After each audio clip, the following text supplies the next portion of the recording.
What is the only cryptocurrency that you should invest? DogeCoin! It's the people's currency, you know it's the best. Please buy! The most fun and ironic crypto, that is for sure. So crypto! We're taking DogeCoin to the moon. To the moon! And if a broker says, listen, you can't get rich with Dogecoin, say stonks. But even Daddy Elon knows it's the time to join. Much fun! Cause Fate loves irony. therefore we're passing Bitcoin soon. Elon Gene Snoop! Take this little puppy to the moon.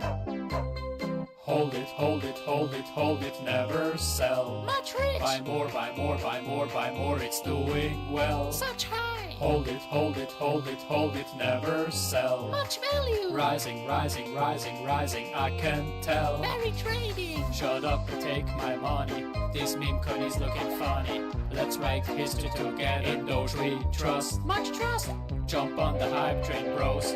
Cause even Snoop Doge knows it's going up. Don't drop it when it's hot. Doge is the only cryptocurrency that you should invest. DogeCoin! It's the people's currency, you know it's the best. Please buy! The most fun and ironic crypto, that is for sure. So crypto! We're taking Dogecoin to the moon.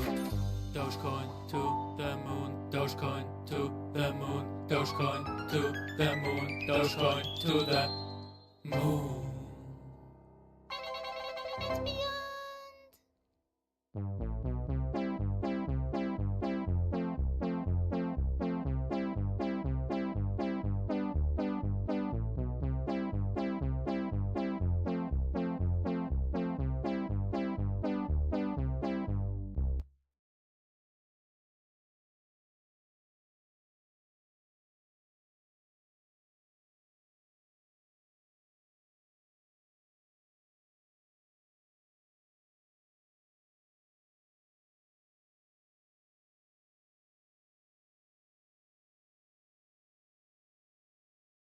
All right, welcome back to another episode of Dream Tank TV and ReinHardt and Moria Madness. All right, we finally got a good connection. Finally, we let everything just chill.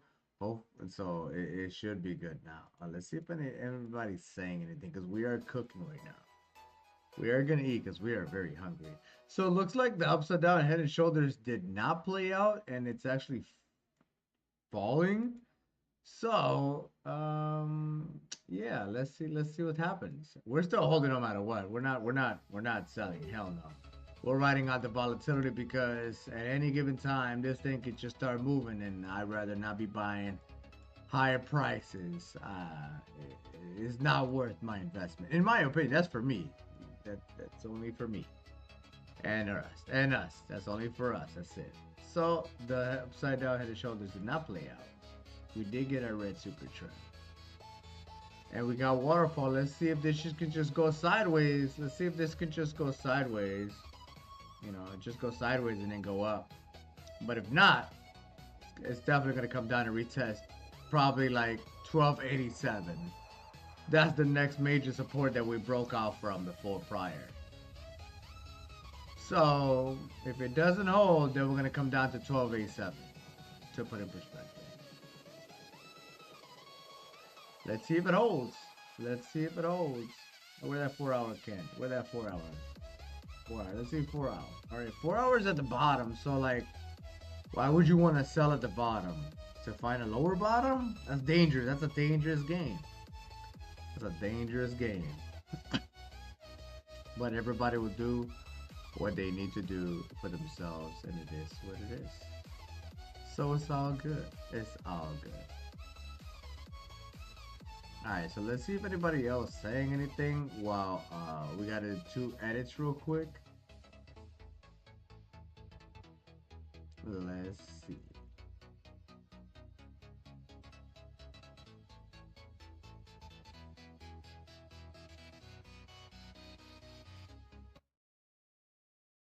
Good morning to the Dogecoin community. We're gonna make a quick video today. Sound a little down. I'll probably be a little down for like a couple of days. It's not crypto related by any stretch, but I would say get your pitchforks and your tomatoes ready because it appears that October was a bust. We only have 9 days left. Now, maybe we get a reversal into the end of the month, but I was making the case that 2800 should get hit in October. We now have, again, 9 days to go. So if we get through that, then October was a success. But as of now, it does not appear that it's going to happen. We'll see if we get a reversal into the end of the month. Bitcoin, we made the argument that it should hit 68K, which we did. So the Bitcoin argument got tagged, right, for October. And I would even say that DogeCoin moved up in October as well for a successful move. But again, I was personally making the case that Ethereum would be bullish, and clearly that's not the case. So we got 9 days left. Have your pitchforks and tomatoes on standby. If we do take a look at the RSI, we can see that we are still making higher lows, which is a very good sign. We can see that the uptrend is clearly forming. The perma bears would say this is a bear flag. I would argue that it's an uptrend. But when we get to the bottom here, or if we get to the bottom, that would probably end up being the final test, which I personally think the final test already happened. I am 100% convinced personally that we will hit overbought in November. But obviously, if we come down again and it bounces again, then again, still bullish. But when I was saying final test, I was making the case that if it were going to break down from that perspective, the final test, in my opinion, if it were going to break down, I mean, how many times are you going to hit a trend line before it's considered a trend, right? So my guess would be if it is going to break down, it would have to happen on this next move. And if it doesn't happen, which I, again, personally, I already think that we should have broken down if we were going to, as far as the RSI. I still think 100% we do hit overbought. But I mean, listen, like I said, we're 9 days left of October, and we're not even going up. We're at the same price for 3 months now. So I would say as of now, very lackluster. We'll give it another 9 days, but we'll see what happens when the RSI comes to the bottom of the channel here. As far as Dogecoin goes, we've pretty much made the case for the past however many videos that I do think personally this is the overlay for Dogecoin heading into the end of the year. I think we're going to grind higher. Maybe there's a pullback, maybe there isn't. But I think once we get up to this 21-cent range, probably by the end of the year or December, right? I think when we do finally break through the red line, that will confirm when we have our Dogecoin bull market. That has been what has historically happened for the past 10 years. You can see from the all-time high down to the low. When Dogecoin broke the 236, it exploded higher. In 2017, when Dogecoin broke the 236, you can see here it exploded higher. It appears in 2024, we hit it and then fell. So my guess would be the next attempt when we do finally hit it and break through. Also, chat, we're dropping frames. Hopefully, if for some odd reason we disconnect, just refresh. But we should be good now. We're green, but if for some odd reason it says the stream stop, refresh because it'll try to auto reconnect us. All right, but we should be good now. Let's see what happens. Yes, let's see what happens. Also, yesterday we stopped streaming because we kept buffering, we kept disconnecting, connecting, disconnecting, connecting. So it wasn't worth to keep streaming because we couldn't even play calm because we kept disconnecting, connecting. So it wasn't even worth to even game yesterday because yeah, we was dropping constant frames everywhere. So yeah, so today looks good. Let's see what happens. Also, Dogecoin went from it was supposed it looked like it was going to have an inverted head and shoulders, but let's see. It's hitting the bottom of the RSI, so this is a low. It might test the 20 EMA at 13.45, or it might just come down to 12.87 to test, but we're at the bottom of the RSI, so I don't want to play sell now. We're gonna hold. We're gonna do what's best for us, and we're holding. You gotta do what's best for you. So yes. What's best for us is hold at this time because we could just turn right around and anything could happen. So yes, even if it's low volatility, even if it's falls a little bit, it's still not worth. We're still gonna hold no matter what, because anything could happen around these times. So, and I do not want to be sidelining, caught off guard like last bull run. No way. That will be your gigantic bull market. So I would imagine when we break through 22 cents, I would say to the moon. The question is, how high will we go? Some say $1, some say $2. I think if you look at it from a conservative estimate, 97 cents to $1.20 would most likely be a conservative top. And then you have 170 to 195, which is your moon boy top. Obviously, however high Bitcoin goes will determine where Dogecoin goes. The reason that is because if you look at the Doge BTC pair, you can clearly see False. that, as we've said in previous videos, assuming Bitcoin hits 100K, maybe it's a little lower, maybe it's higher, you can see the 120 Satoshi mark, which was the top from last cycle, would put us at $1.20 for Dogecoin. Now, if Bitcoin doesn't reach 100K, then that would maybe be $1. If it goes over 100K, then it would be more than $1.20. And then if you get a moon boy scenario all the way up to the top of the trend line here at 30, then obviously, again, that would be a $3 Dogecoin if Bitcoin hits 100K. If Bitcoin doesn't hit 100K, then obviously you'll have to multiply whatever 3 times Bitcoin's price is. But obviously major speculation, because again, we have to take into consideration that the first half of Dogecoin's life, you made lower highs and lower lows on the Bitcoin pair. So can we necessarily assume that this is going to make a higher high?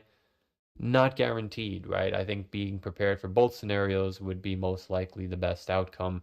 You can see this is 1 Satoshi, which again, pretty much slightly under the high from last cycle. Same thing happened in 2017. That would end up being your $1 Dogecoin. So in my opinion, I do think 90 to 120 for Dogecoin is very realistic. I think if you go to 120 to 160, it's a little moon boy, but it's not really out of the realm of possibility. And then $2 is obviously very moon boy. And anything over $2, in my opinion, is just super moon boy hopium, you know. But again, obviously, this Bitcoin pair will determine that. But as of now, we got to focus on the downtrend here.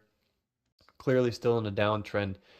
So once the Bitcoin dominance falls, or excuse me, once this breaks out of the downtrend, which will happen when the Bitcoin dominance falls, then we'll be able to distinguish how high is Dogecoin actually going to go. So again, we still got 9 days of October. Let's see if she flips bullish, but get your pitchforks ready on standby. If we don't hit 2,800 by October 31st, then you have every right to troll, as I would say. But we'll see what ends up happening. So that is pretty much it. None of this is financial advice. Also, Chad, Vision Pulse was never in Doge at 0.0025. We were in at 0.0025. So we understand how it feels and the volatility that what can happen. So a lot of these YouTubers that talk about Doge, they was never in. They just going off of somebody else because they never was in Doge and never held through like 1,000, 2, 5, 10,000% gain. And they don't understand how it feels. So we understand how it feels, and we understand when it happens, it's gonna happen. So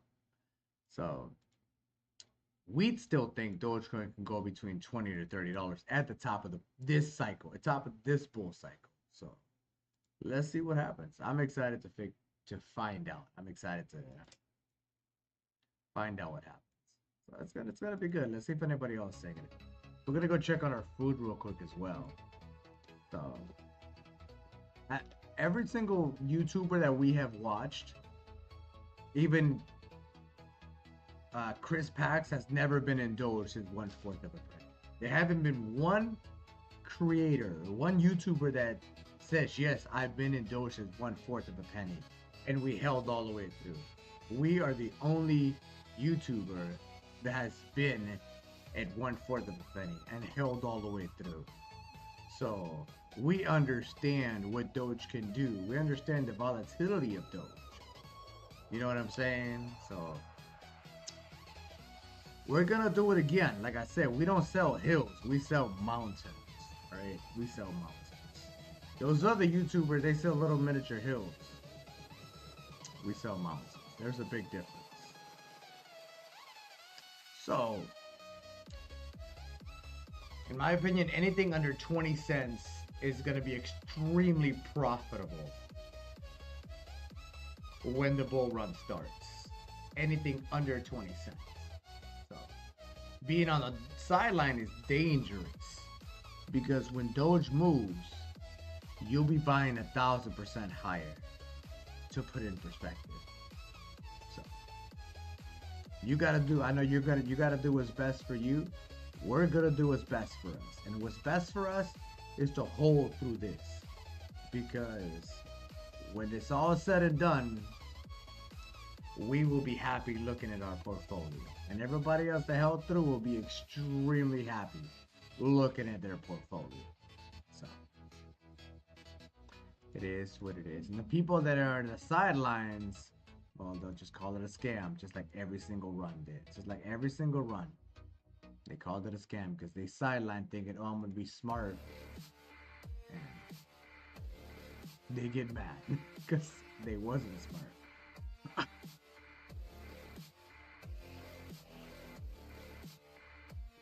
So it's all good. Let's see if anybody else saying it.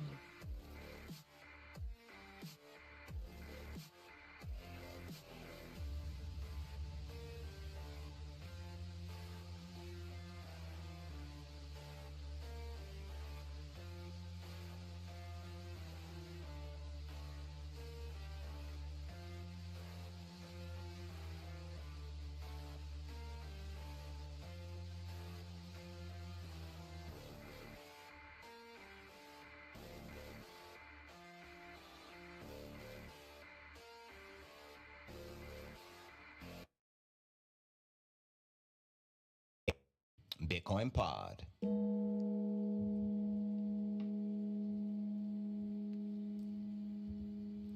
In today's show, I'll be sharing the latest technical analysis. We'll also be discussing the latest breaking news, including many headlines. Billionaire Paul Tudor Jones tells Andrew Sorkin, I am long Bitcoin.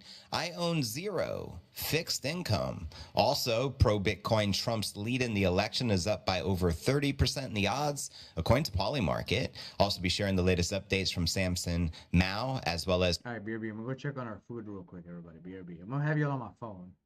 From Max Kaiser, who says, Bitcoin banks are no substitute for self-custody. If you can avoid counterparty risks, avoid it. We'll also be discussing Peter Todd, forced into hiding after the HBO documentary claims he is the inventor of Bitcoin. We'll also be discussing the BlackRock IBIT investors throwing $329 million into the ETF as Bitcoin currently dips. We'll also be discussing Bitcoiners slam Michael Saylor for throwing weight behind too big to fail banks. We'll also be discussing a top trader predicting a Bitcoin breakout to 100,000 following months of consolidation, as well as Quantile model analyst predicts $135,000 to $285,000 Bitcoin price target for 2025. We'll also be taking a look at the overall crypto market. All this, plus so much more, in today's show.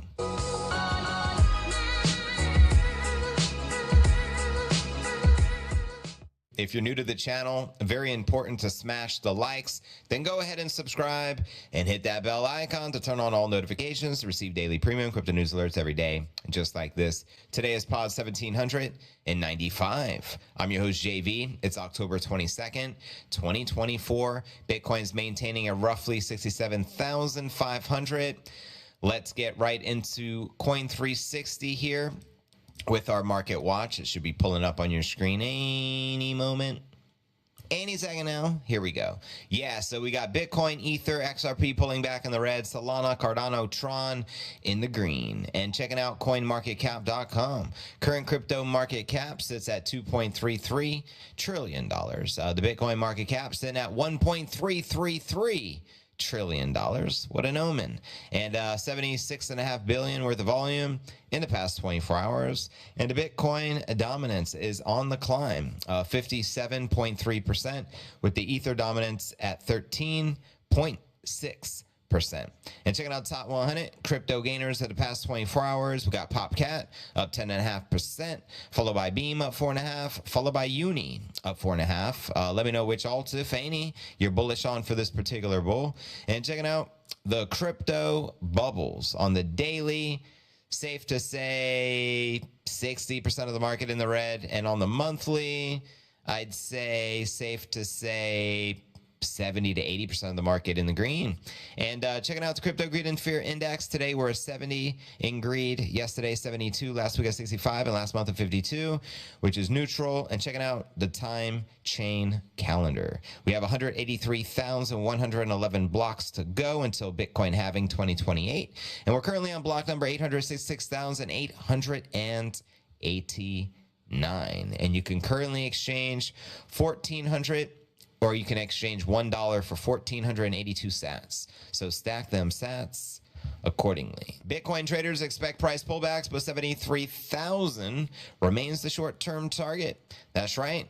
Bitcoin analysts are eyeing targets just below its current all-time high of 73.8. However, they caution that despite the strong chart structure following the push above 69, the road ahead may be volatile. Bitcoin is looking incredibly strong right now on the technical front, according to Zero Cap Chief Investment Officer at Jonathan Day Wett, who wrote, Deb Wett pointed out the Bitcoin has broken the descending trend line for June. An observation also pointed out by several other analysts, quoting Jelly, "We practiced patience for months, uncharted territory on the horizon. Bitcoin price has been frustrating for many this last 7 months, but has actually allowed the price action to re-enter the zone. However, we have CoinStash, a co-founder Mena, warning in an October 21st market report that geopolitical risks could also create the short-term pullbacks, particularly after the recent turbulence in China and the Middle East. Bitcoin has reacted negatively to signs of geopolitical conflict in recent times. And as reported after a major missile strike by Iran targeting sites across Israel late on October 1st, the Bitcoin price fell nearly 4,000. However, October 21st, Bitcoin spiked above 69,000 for the first time since June 11th, 69 Gs. And since then, it has retraced approximately 3%, trading at roughly 67,000. Now, the analyst went on to explain that once Bitcoin clears 70,000, which it hasn't reached since June 7th, it is likely to see a spike to 72,000 fairly quickly. And according to the analyst, breaking through its current all-time high of 73.8 reached in March won't come without some chop along the way. He is confident of the asset breaking through that level before the end of 2024. Do we get above highs prior to the end of the year? We think so. Let me know if you agree with the analysts. And another analyst pointed out, especially we're seeing investors buy into Bitcoin exponentially faster than it can be mined. And great point. I mean, the institutional adoption is BlackRock alone someday is 10x the mine supply of the biddy, so supply shock in full effect. And in breaking news, billionaire Paul Tudor Jones tells Andrew Sorkin, "I am long Bitcoin, I own zero fixed income." And as you can see here, Trump's lead in the election is up over 30% in the odds, according to Polymarket, the most accurate odds you're going to find on the election. Why? Because there's money on the line. This is a betting line, family. And Samson Mao shared a very epic post. I'm going to read it. Executive Order 6102 didn't confiscate gold in the same way. No one was forced to get the mRNA shot. A government doesn't need to physically confiscate your Bitcoin. It can just lock custodial Bitcoin into approved custodians forever, aka institutional Bitcoin. And then it can drive the price of that Bitcoin lower by decreasing its utility. While a government that isn't on a Bitcoin standard technically shouldn't have an incentive to confiscate the Bitcoin because it can freely print the money, it actually does still have an incentive to degrade and attack Bitcoin. The reason is because a harder and superior money makes whatever they print less valuable. Common sense, right? Which means they need to print more and at a faster rate. Plan accordingly. Expect 6102. Wise words. I've been warning you guys about the Bitcoin ETF BTC potentially being confiscated. Max Kaiser has been blowing the horn on it, and this makes all the sense in the world. Of course, it's a threat to their fiat monopoly. You feel me? And Max tweeted,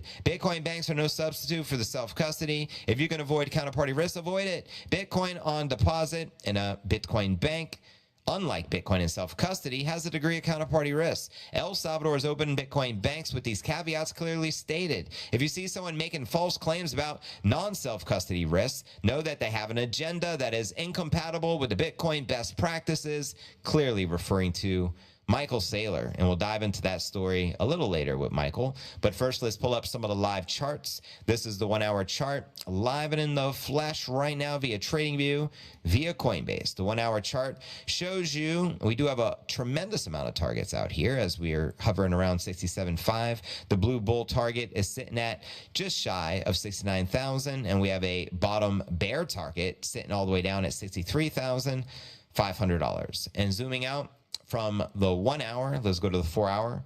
4 hour chart. You can see we have a massive 81,300 target, and we have a bearish 49,500 target. That's on the 4 hour chart. Zooming out from there, we'll check out the 1 day. The daily chart shows you a rising wedge formation, definitely a bullish indicator. Notice that of the past 10 days, the majority have been big green Godzilla candle closes, but we just embarked on a big red candle close for yesterday as we're correcting, and we do have a couple of targets here on your screen, one at 49.6 and one at 47.7 on the daily chart. And zooming out from the daily, we go to the weekly. We still have the sexy cup and handle target sitting at roughly $124,000 in play right now for Q4 October in full swing. And zooming out on the monthly, you get a broader perspective. You can see we've been trading sideways, choppy chop for the past 7 months, but I think the bullish momentum continues here in October. Now, obviously, this Bitcoin Satoshi Nakamoto documentary solving the mystery of Satoshi, allegedly. They got Peter Todd as Satoshi. Now, this is an interesting headline. Peter Todd forced into hiding after that damn HBO doc claim he invented the Bitcoin. Who's responsible? Well, who's the primary shareholder of Homebox? HBO. Guess what? It's BlackRock.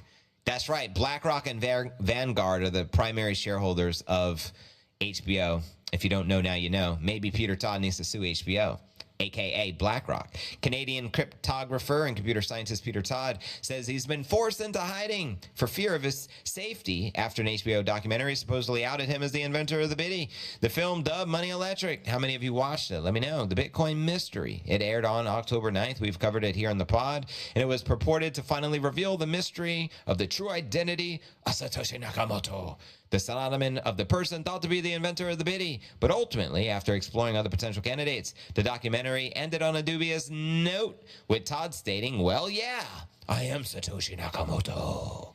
Todd had repeatedly denied he is Satoshi and dismissed the film's claims, according to a recent interview with Wired. He has been forced into hiding over fears for his safety. He says the filmmaker, Colin Hoback, the documentary's director, used specious evidence to support the documentary's erroneous conclusion. However, according to several sources and footage shown in the documentary itself, Todd evidently had a history of jokingly stating, I am Satoshi, and apparently they're using that against him.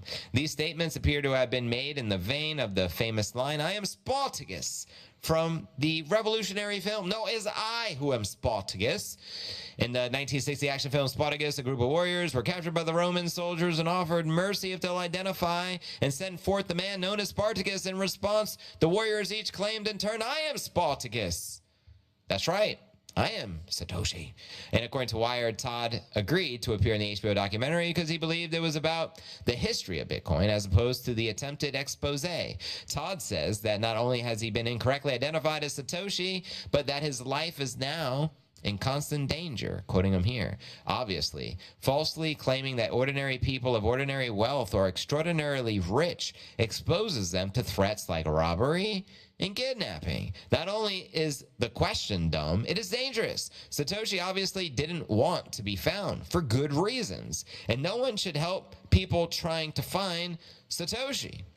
That's right. Now, there's only one man unjokingly claiming to be Satoshi, and that was denied in a court lawsuit over in the UK, and that's Craig Wright, a.k.a. Fake Toshi.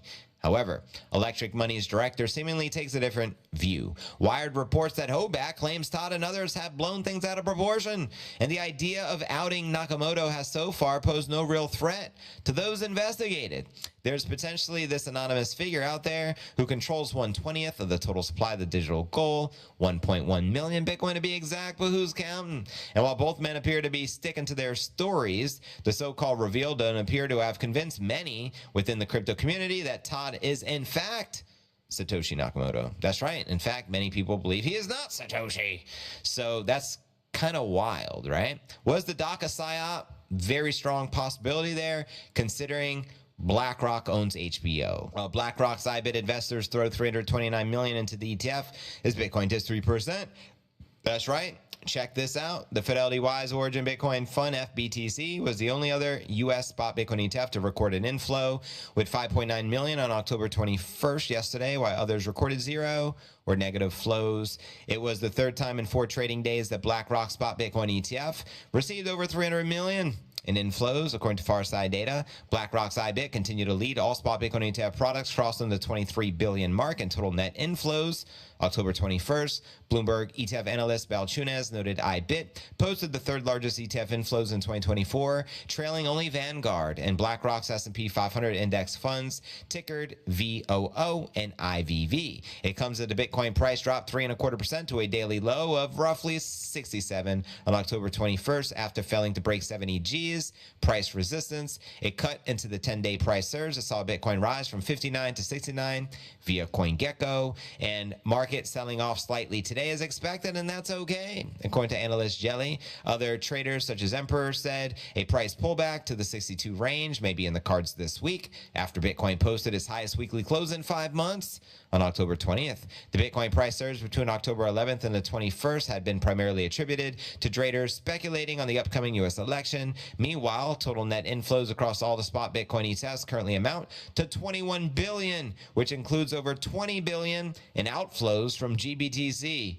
Good Lord. So ultimately that 20 billion in outflows from GBTC went right into BlackRock's IBIT, as they have over 20 billion in volume. Craziness. But let's continue, family. Here's the latest controversy with Mikey Saylor being slammed by trusting the banks. Too big to fail banks, that is. MicroStrategy Executive Chair Saylor was slammed over his latest comments recommending Bitcoin custodianship to the too big to fail financial institutions rather than using the self-custody, something he once championed. Now, Saylor controversially suggested October 21st in an interview with Madison Righty, the Bitcoiners have nothing to lose by transferring their Bitcoin institutions. Come on now. There's nothing to lose? Saylor is seen as a champion for the biddy, and his comment appears to be in stark contrast to his previous support of crypto self-custody. Anybody thinking a state-sanctioned Bitcoin seizure is possible is a paranoid crypto antichrist. Wow. That's wild comment coming from Saylor. When asked whether the U.S. government might strip Bitcoin hodlers of their self-custody rights in a way that holding gold was made illegal in 1933. It is a myth and a trope that goes on over and over again. According to Michael Saylor, there's just a lot of fear that is unnecessary. No, we don't trust our government. It's completely necessary, Michael. Completely necessary. Now, instead of relying on the hardware wallet, Saylor said it would be better to rely on the too big to fail banks that are engineered to be the custodians of the financial assets. I completely disagree with the Giga Chat here. His apparent U-turn on self-custody wasn't received well. Of course not.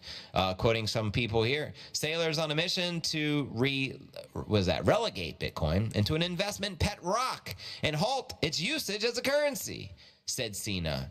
Michael Saylor is the leading voice and influencer on Bitcoin by a mile and says you don't need to self-custody. You should trust your government and institutions. Government would never confiscate your custodial Bitcoin. You're a paranoid crypto antichrist. Oh my God. I'm shocked Saylor even took it that far. But anyways, OG Bitcoiner and author of Bank to the Future, Simon Dixon, speculated Saylor was undermining the importance of the self-custody because it wouldn't benefit MicroStrategy's long-term plan, bingo, to turn it into a Bitcoin bank and offer collateralized loans. Bitcoin, am I saying this right? Is that not Antichrist? What does it say? Anarchrist? I'm just going to say Antichrist because I don't know the word Anarchrist. So anyways, Bitcoin Antichrist. Keep helping people gain freedom from banks, governments, and central banks, Dixon said. John Carvalho, CEO of Bitcoin payment firm Synonym, also criticized Saylor's change in tune, highlighting that he used to claim Bitcoin is hope for everyone. Quoting him here, I am curious what exactly that means if we must discount the paranoid crypto Antichrist and their tropes as salesmen with ulterior motives. How dare you, Saylor? Shortly after the FTX crash in November of 2022, Saylor claimed Bitcoin self-custody prevented powerful custodians from corrupting the Bitcoin network. Quoting him here, in systems where there is no self-custody, the custodians accumulate too much power, and then they can abuse that power precisely. You nailed it there, Mikey. Now, if you can't self-custody your coin, there's no way to establish a decentralized network. Facts. And that's something that he shared himself. Saylor even recommended remembering your 12-word seed phrase and telling people to go F themselves if they come for you. You remember the infamous lines. You can tell everybody to go F themselves if they come for your Bitcoin. You put it in your memory, blah, blah, blah. Go F yourselves. Tax that. Anyways, still others were more supportive of Saylor's take. Here's someone, Julian Figueroa, founder of the GetBase, said, institutions are not and never will be, what the hell is this word? Anarchist or Antichrist? I don't know. Smaller businesses and plebs can have hardware wallets and sovereignty, but 200 plus employee institutions, pensions, and wealth funds will need Bitcoin banks. Head analyst of Bitcoin mining firm Blockware Solutions, Mitchell, asked Saylor, was willing to stomach the criticism to make Bitcoin less sketchy. And I'm going to go back to Samson Mao's post because it's worth reading it again. Shout out Samson Mao. Executive Order 6102 didn't confiscate gold in the same way. No one was forced to get the mRNA shot. A government doesn't need to physically confiscate your Bitcoin. It can just lock custodial Bitcoin into approved custodians forever, aka institutional Bitcoin. And then it can drive the price of that Bitcoin lower by decreasing its utility. While a government that isn't on a Bitcoin standard technically shouldn't have incentive to confiscate the Bitcoin because it can freely print money, it actually does still have an incentive to degrade and attack the Bitcoin. The reason is because a harder, superior money makes whatever they print less valuable, which means they need to print more money at a faster rate. Plan accordingly. Expect 6102.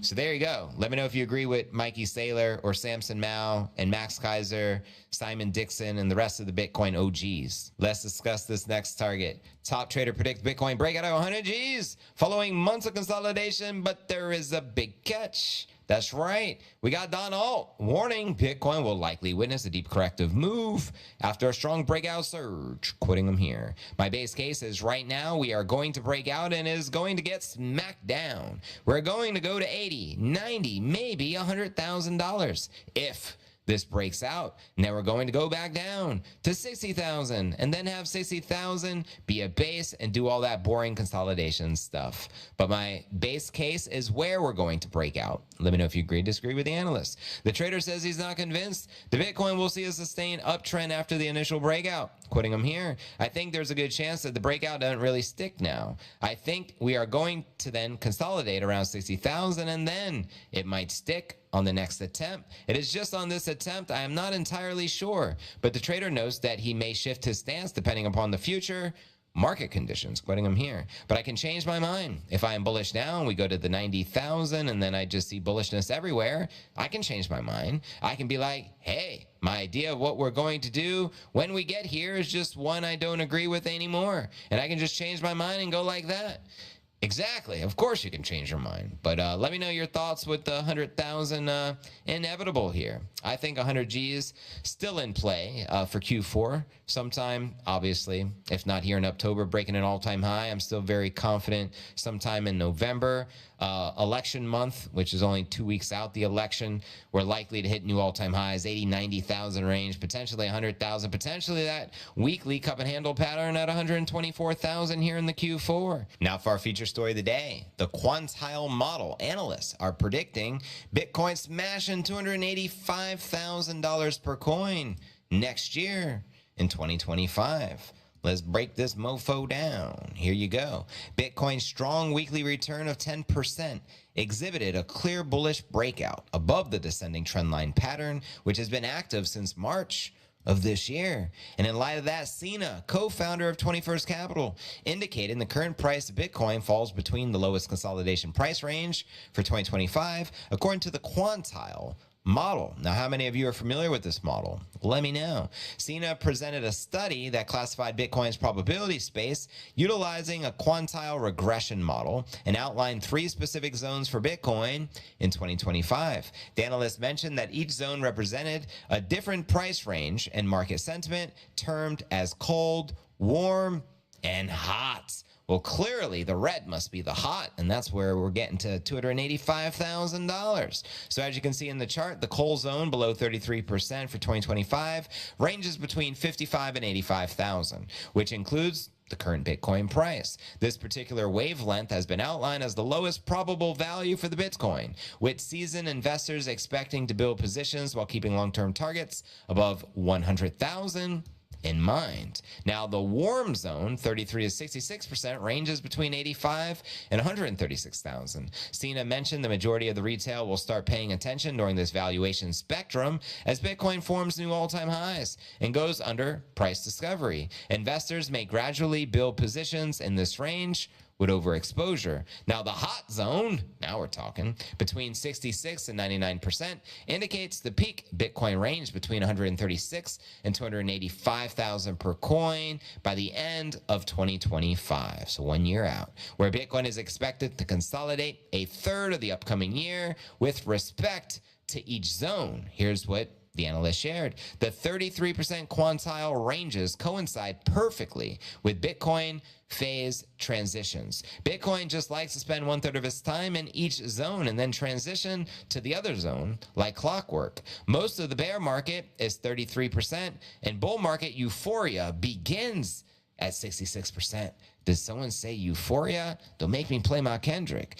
Sina added that the prices would move with the most volatility in the hot zone, where profit taken in over-leveraged positions will lead to fast market reversals. Well, let's get to that hot zone already, eh? And as you can tell, Bitcoin's currently consolidating. We just tapped 69.5 2 days ago. We had a pump watch the other day. We streamed for like 13 hours. Let me know if you were on the live stream, but nonetheless, let me know if you agree or disagree with this quantile model. Can you see the red hot zone sending Bitcoin to 285,000 before the end of next year in 2025? Holla at your boy. I'm going to read your comments out loud and welcome everyone to the Q&A segment of the live stream. Now hit the likes, you bunch of degens. Thanks for the reminder, JBZ. This is for you, broski.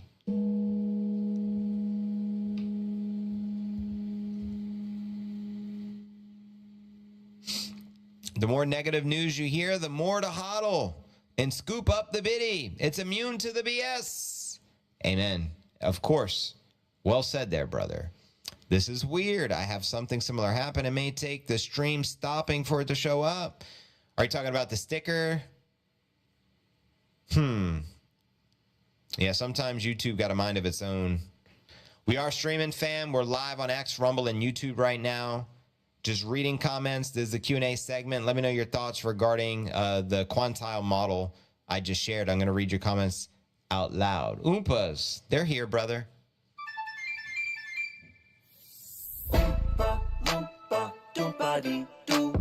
I've got another halving for you. Thank you, Hayab. I greatly appreciate it. I'm glad you're entertained. And a reminder, disclaimer, everything you hear during my stream is for entertainment purposes only. I do not give financial advice. Okay? Just want to make that very clear. My job is to entertain you and share the news in between the entertainment. Less mining rewards, more scarcity.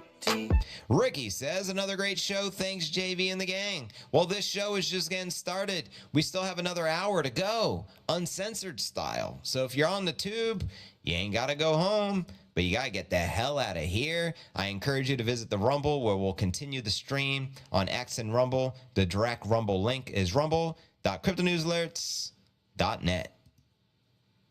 So yeah, YouTube stream should be ending any moment. Do your own TA. TA Crystal Ball, BLX, the oldest of the Bitcoin charts. Bitcoin goes up on an average of 2 fib levels post one halving, 1.114 fib, right on. All possible by the next halving on 4/28. Yeah, 2028 April. My 4 sons is sitting on my lap enjoying the stream. Shout out Ion All right, we're Crypto back. and your 4 sons. I'm going to give you 4 gong hits specifically for your sons. Very light ones.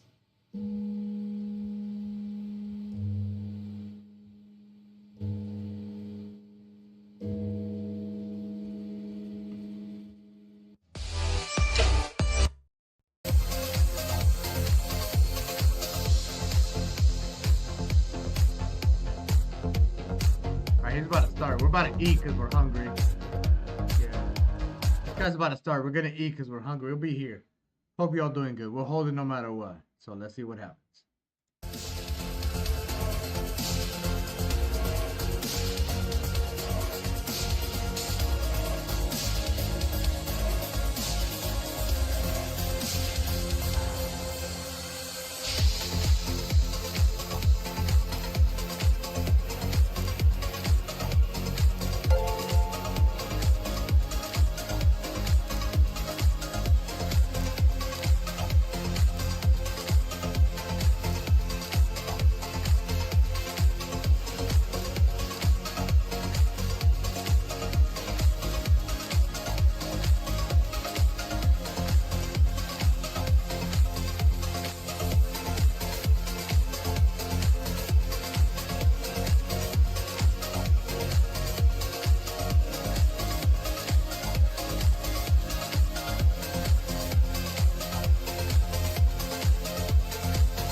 And we're back. Oh, we're not fully back because holy shit, my face is not in the proper place. Holy moly, what is going on right there? Why is the color even different? Hey, this is not right. What the hell? Hold on, let's try this again. What's going on here, man? Hold on, I think I know what's going on. I done goofed yet again. I've done goofed, and I don't even think I have, oh yes, I do have my, my herpety derp working as well. Okay, let's see. Maybe is it this? Is it this? I think it's this. No, is it this? I think it's this. Where is it? Where's how does this technology work? hold on. Yes! Now I figured it out. We're good to go. We're fucking back, baby. Holy shit, we're back. I see a lot of familiar faces in the comments right now. What's up, Mr. Bear Nutrition, our lovely moderator? Keeping everyone safe and Safu here, just like CZ, just like C fucking Z. I see a lot of callbacks actually to to the Discord. In fact, I'll put it up on the chat right here. I see someone who's he's hating. He's hating, I think, because he says, King Cosmic says, Saint Anna is possibly the worst trader of all time. You sound like you don't appreciate free knowledge bombs, asshole. Fuck you. Kidding, man. But if you do want to join the Discord, it's free. It's in the, is it even in the link in the description below? Let me see. Hold on. Where's our links here? It's not even, yes, it is here. It's right here. It's free to join, but I got to warn you. it's not for everyone. In fact, it's not for most people. You should be very, very, very, very, very careful. USA chants go on in the background from Orange Julius. Nice one, man. Indeed, I have all of the jerseys possible in the world right now. Not because I support any of these particular teams. I mean, I am from the USA, obviously, but because I'm in Dubai and it's hot as fuck here, and so these are quite comfortable, in fact. Anyways, I see some other very interesting comments here. Let's just kind of cruise around. This is gonna be fun. Let's have a little bit of fun with this. I see right at the beginning of this stream, the cult has invaded, and I see some comments. Where was it? I saw this while I was taking a shit. Cameron Maltby, Hex Army! Exclamation mark! Exclamation mark! Exclamation mark! Pulse chain is the future. Pulse chain to flip gold and become global reserve currency. Like, the internet's a funny place, because like, imagine you're just having a conversation with someone and you're just like, hey, what's up, man? Like, how are you doing today? Good, great, yeah. And then someone just like rolls up into your conversation and is like, pulse chain's the future! And you're just like, what the fuck is wrong with you, dude? Like, have you been lobotomized? And now I've done it because all of the pulse chainers, there's gonna be like 50 videos from like Hex people on Twitter now being like, he made fun of one of us! Making fun of one of us is like making fun of all of us! It's like NATO! Fuck you! War! It's like, holy shit. You wanna play something fun? Let's play something. Dude, screaming like crazy. Game today! The bag holder bingo! Some of you might be very familiar with this. Some of you from a certain 3-letter cult might be very familiar with this. See you this time next year. The fundamentals haven't changed, just the litigations. I deleted my blockfolio. Soon. Price is being manipulated by the whales. Whole market's down, not just us. Ignore the, oh, this is my favorite one. Ignore the paid fudsters. They're gatekeeping because they don't want you to know about my precious precious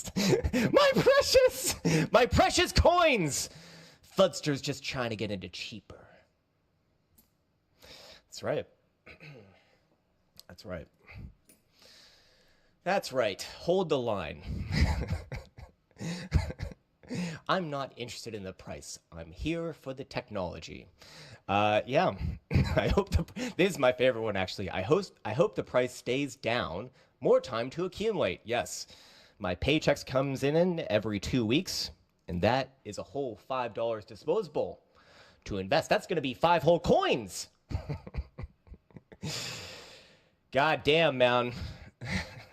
XRP holders card. Yeah, there's a lot of them. Ninebreaker says Hex, XRP, and ICP army members. I've even really heard of ICP. I mean, I've heard of ICP, but I haven't like seen the ICP cult. I guess maybe that's a new one. There's a whole lot of them though. He cried after learning the founder donated 10 million to Kamala. Yeah, Kamala's she's got XRP donations now. She's accumulating. Cardano is one of my favorite cults, yeah, for sure. But I don't see too much from them anymore. That was like a 2021 cult, right? Not for long. Not for long. the market can remain irrational longer than you can remain in a cult. I don't make the rules, so don't hate me. Paul Tudor Jones is long Bitcoin. Are you motherfucker? Well, we should just do everything that he does, right? We got the Juggalos here, the ICP army. I remember that from like that when I was a kid. The ICP army was like a thing. The only real reason why I even know what the ICP army is because of a Workaholics episode. One of the best shows on normal TV. Everyone, it's the YouTube comments are so great. You get some of the best people, like the best fucking commenters. I see you. I definitely see you. You also get just people who are like, they're just here to fucking shill it. Just shill, baby. Gotta be fresh, yeah. One of the best shows on regular TV. Yeah, absolutely. Workaholics. Workaholics and Blue Mountain State, probably some of the best shows that regular TV ever had. Like actual funny shows, you know, not the stupid shows with the laugh track. Like, holy shit, you have to be fully lobotomized to appreciate a show with a laugh track. Do you understand why the show has a laugh track? One, because it's not fucking funny. And two, because the people who watch it are so fucking lobotomized that they need to be told when to laugh. It's like, this is a funny part. Ha ha ha. You should laugh now. Ha ha ha. Shut the fuck up. Trailer Park Boys. Is that on regular TV, though? I think, isn't that like an HBO thing? Troll comments are the best. That's right, Mr. Peter. Trailer Park Boy was the shit. And that's what makes these YouTube lives fun. If you buy Fartcoin, you will experience wealth in abundance. That's right. I was doing some Fartcoin earlier, just dropped him into the toilet. Idiocracy in action. Yeah, there's definitely a lot of that. In fact, as the elections come up in, are we 2 weeks away from elections now? Almost 2 weeks. No, less than 2 weeks. Wow, it's really creeping up on us. Like, I don't know, 8, 9, or 10 days, something like that. 12 days. I have to mute all of fucking Twitter, man. I hate it. I just fucking hate it. My brain is melting. What's up, Durian? This is the best show. No more fruit farming. Just trade of your charting. Love it. Fucking love it. Crown word of the day is lobotomized. It's the word of the month. It's actually been the word of the year. I fucking love it, man. It perfectly describes many things out there in the world. Lobotomization. We've been lobotomized. I've been lobotomized too. I'm not even trying to make fun of anyone. I've been fucking lobotomized as well, just by reading Twitter. It's terrible. It's really, really bad for your brain. Crown, when Elsa gonna do her chicken impression on live stream? She says she still needs to practice. Crocs everywhere. Indeed. I thought the word was abundance. That was so 3 months ago, sir. Get in the times, as Elsa likes. My favorite thing about being with a foreigner, and like the funny thing is I call her a foreigner even though I live in her country. It's like, you fucking foreigner. Is that she says all sorts of funny stuff like, get in the times. And what is another one that you say? She refers to her arms as hands and her legs as feet, like all the time. It's really confusing. So American, that's right, ma'am. Everyone is a foreigner. As long as America is head of the global world order, which hopefully remains for at least a few more years. Seems like Iran, China, and Russia are making a lot of leeway here, though. What's really funny to me is seeing Westerners, especially Americans, like not understand that the world right now is a fucking war. Look at me getting into politics. We're already at war. It's already a war. It's always an ongoing war of who wants to be on top. And guess what? It's the fucking West, led by the U.S., against the people in kind of the East, I guess, which is China, Iran, and Russia. Holy shit. If you haven't figured that out right now, you're lobotomized. That's why you should support the West if you're in the West, because guess what? When you fall out of number one of the world order, life fucking sucks. Life fucking sucks. That's why all the other people are trying to get to number one. Holy shit. My brain has been lobotomized. It's always funny, man. It's like, we shouldn't support Israel. We shouldn't support Russia. Or we shouldn't support Ukraine. We should support Russia. It's like, you fucking idiot. You're an idiot. You're a fucking idiot. Holy shit. Unless if you like literally just hate your quality of living. I mean, that's fair enough too. All right, enough of that, because I'm going to attract the woke right. There's the woke left and then the woke right. And right now, only one side is against me. But the other side, they're coming too, man. They're coming too. I, for one, welcome my new Chinese overlords. Yeah, that's my favorite part, is like people who hate on America, and then it's like, what do you think the alternative is, huh? What do you think? Like, look, I'm not saying America's perfect. It's far from it, but it's the best option right now. I mean, for fuck's sake. All right, let me turn off. Oh, actually, no, I need Discord, so I can't turn that off just yet. So should we actually get into some price action analysis? Should we talk about some price action analysis today? Let me get over here and let me reference my notes, actually. Make the French Revolution great again. Yeah, people don't understand what an actual changing of the guard looks like. It's really, really bad. Even if you're on the winning side, just the turmoil of the whole situation is really, really bad. Study fucking history. Don't be an idiot. Anyone hates America should leave. Yeah, if you're in America, well, actually, just anyone in the world should just leave. Just get out.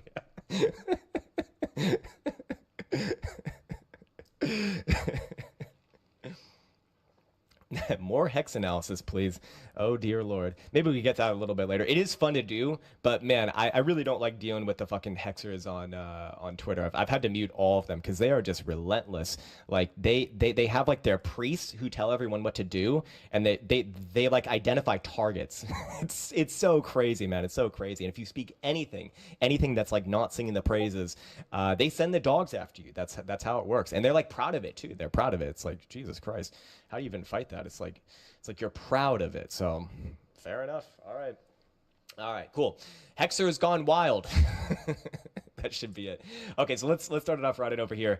Actually, I wanted to start off referencing the title of this video. Or the title of this stream, which is, what is the title of the stream? Is this good for crypto?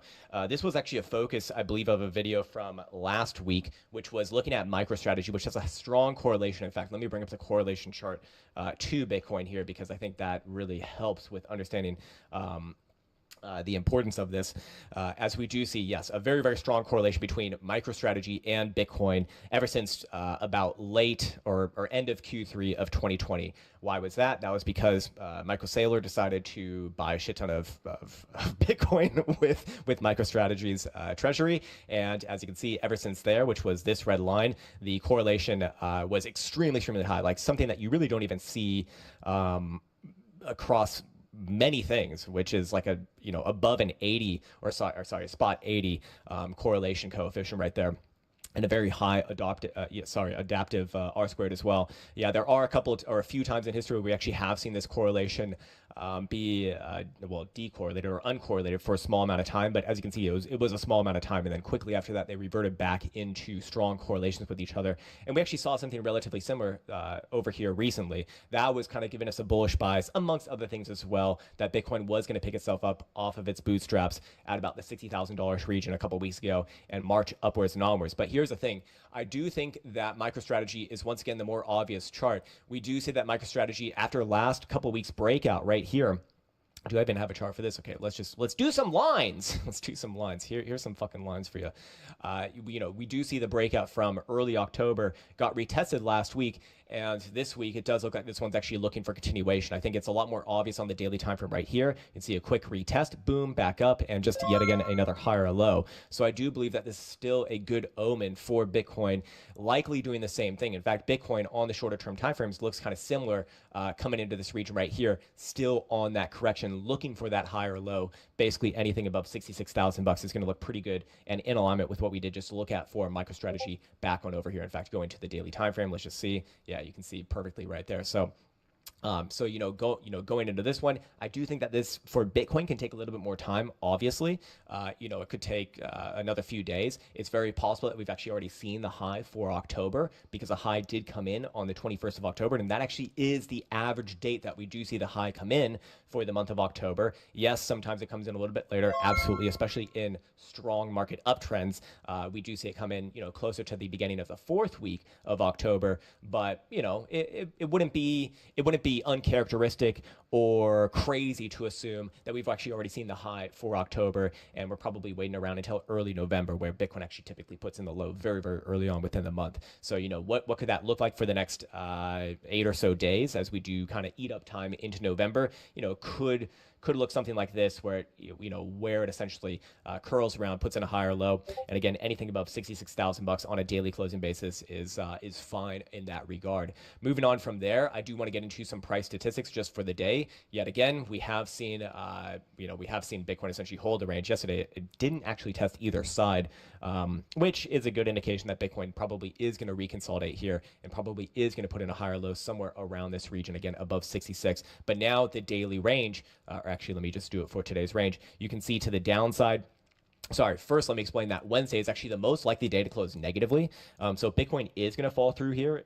Probably would happen today, or at least most likely to happen today. Actually, don't think that's what's going to happen. I think you're going to see another inside or sideways day, essentially, as if we look at all Wednesdays since 2024 began, almost 60% of them have closed negatively, which is, again, the worst out of any day of the week. Now, I should add, however, that for those negative closing weekdays, it's been pretty modest losses at 1 3/4 percent on average, versus the gains on Wednesdays, the positive closing Wednesdays, have actually seen the second highest positive return out of any weekday at almost 320 right there. So again, if we were to look at this as an overall range, which I do believe that Bitcoin will very likely hold the range today, I don't think they're going to see a break out to the upside nor a breakdown to the downside, but 66,200 to the downside would be the bottom barrier versus the topside barrier, which would be about 69,500 or so. So fair enough. Moving on from there, getting into the daily HPDR. This actually almost perfectly corroborates that story, especially to the downside. So if Bitcoin did have a test somewhere down around the bottom end of the 38.2 level, which is $66,000, completely fine here again. Just don't want to see any closures below there. So the analysis from Sunday and Monday still remain more or less the same. Look, we expected a pullback after hitting this region right here, and after the the market got maybe a little bit too excited in the short term, but now we expect a little bit of time being put in sideways as Bitcoin goes for that highly coveted higher low. Now, of course, I wouldn't even consider that Bitcoin has even put in a higher low here until at minimum we've seen Bitcoin close a daily back above the median on the HPDR, which is where basically $68,000 is what I'd round that up to as of right now. So until you see a daily closure above there, I wouldn't consider the possibility that Bitcoin's actually the train is gonna leave the station, as many YouTubers and and clickbaiters like to say. But that would be my sort of earliest criteria for even saying that this is this is that higher low that I think a lot of people are looking for, and you should be expecting March above $70,000 from there, probably closer to $74,000 actually, the prior all-time high. Anyways, moving on from there, we should be aware that the daily stochastic oscillator has turned down as of last night's closure. I would be expecting a correction basically as long as this one is positioned to the downside. Now, this can obviously come down, here for a few days, test the edge of the bullish control zone, and then pop back on up. I suspect that's probably what's about to happen. But hey, if Bitcoin does close above 68,500, it will turn back up today. So that would obviously be above that $68,000 pivot. So if both of those conditions were met, again, another obvious strong signal that Bitcoin is going to march on to new highs, or probably at least retest per all-time highs and very likely make new all-time highs from this current region. But until then, expect a little bit more sideways, expect a little bit more of a corrective period. If I had to guess right now, it's probably going to last into early November, and then you get your actual move. And then lastly, or do I even have another chart for you? Let me just bring up my notes over here. I actually forgot. No, in fact, that's it. That's essentially what I'm looking for today. So, answering again the question of this title of this video, is this good for Bitcoin? Looking at my strategy over here, yeah, I do think so. With MicroStrategy essentially having a perfect retest and then back up, and also trading ahead of Bitcoin yet again, which it has done many times in the past. And so, does that bode well? Very likely yes, especially having a strong monthly closure like this with 8.5 days left to go in the trading month. I mean, that would be good. That would be good. And very likely set it up for an explosive November, which is where I do think you see Bitcoin very likely retest per all-time high, probably make new all-time highs as well. And again, where would I turn around and say, hey, I'm wrong to be bullish. I'm wrong to be biased towards bullish, or the statistics are wrong. The numbers are wrong. It's always like the dumbest fucking statement you could possibly make. The numbers are like one is not one. Crazy. But Bitcoin closing a daily below $60,000. Yeah, that's where things start to get a little more concerning. And especially below 65, I suppose, if you want to be a little more conservative there. But 66 would be the number, technically about $200 below that if you want to be super exact. But it's easier to kind of round off in these videos, and I think that's a good place for me to be leaving off on this one. So let's see. Alchemist says, nothing happening until after the clown show election IMO. Yeah, I mean, it could be. Markets typically do like certainty, and a very uncertain time is coming into U.S. elections. So, a week or two in advance of that time. Do we expect a little bit of indecision here? Yeah, I suppose. So I don't disagree. I can see the logic in that statement. And of course, U.S. elections are very early on in November. It's the 5th of November, I believe. Is it November 5 or November 4? I don't even know. No, it's got to be Tuesday. Yeah, because people talk about Tuesday. So that would be the 5th. Yeah, that would be the 5th. 76,000 by the end of next week, says AZTV. I mean, could be. Again, that would be early November. So that would work with my timeline. That's, I think fine. I think fine. because it matters what I think. Look, price going to do what price going to do, right? But again, in the realm of relating it to statistical models, yeah, it would still work out. Yeah, I would agree with that. Remember the 5th of November. What's up, Frank Garcia? Another OG of this cave. For real, sir. Anyways, let me, yes, Elsa is here today. She is posting me the super chats in the background. So I think the first one of the day is Mr. Matthew Bund. Mr. Matthew Bund. By the way, I need to give a big shout out to all of 2 videos ago. I randomly told a video about pussy or balls. I don't even know what that guy's name was. And like, it was I didn't even think about that, to be honest. And then I wake up the next morning and I check the comments of the video, and it's like 100 comments just only saying balls, and like also women as well. Like, Jessica Baker, balls. It's like, okay. Anyways, Solana Bitcoin, yeah, we can definitely look at that. I suspect it's going to be bullish, but let's see. Let's see. Actually, maybe Solana versus Bitcoin, maybe not. Solana versus Ethereum, yes. Okay, weekly or 5-day.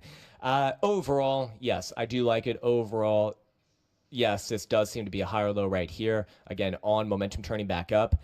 And I see a slew of higher lows here. So generally, I do think that this one is positioned to break out to the upside. The question is when. Monthly look right here.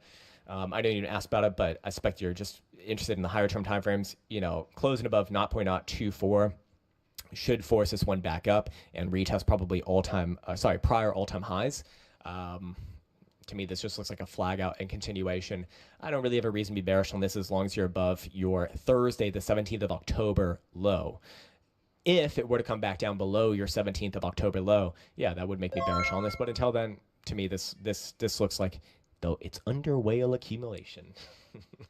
It's under whale accumulation. Whales accumulating, bro. You know what that means. It's going lower. Curtis Tape says SPX 69,000. There is no chart. Great. I won't look at that then. I think that's just a show.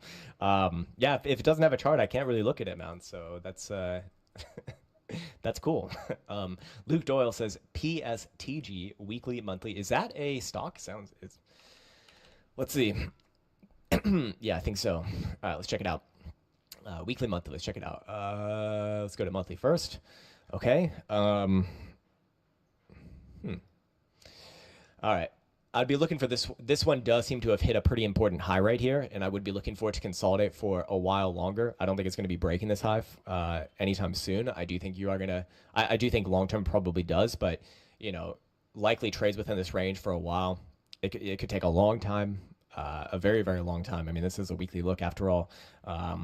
But anything above, you know, your September lows is going to be long-term bullish. I mean, you do have to respect the I have to respect the uptrend here. It's just, I think you've hit a pretty important high, reconsolidation, maybe try later next year back to those highs and new highs, only bearish below September lows at that point. Yeah, get ready for this thing to come down significantly into the low 30s or high 20s. But you know, this one's kind of blown its top for a little bit of time. Again, extremes here on, whoops, let me get my thingy.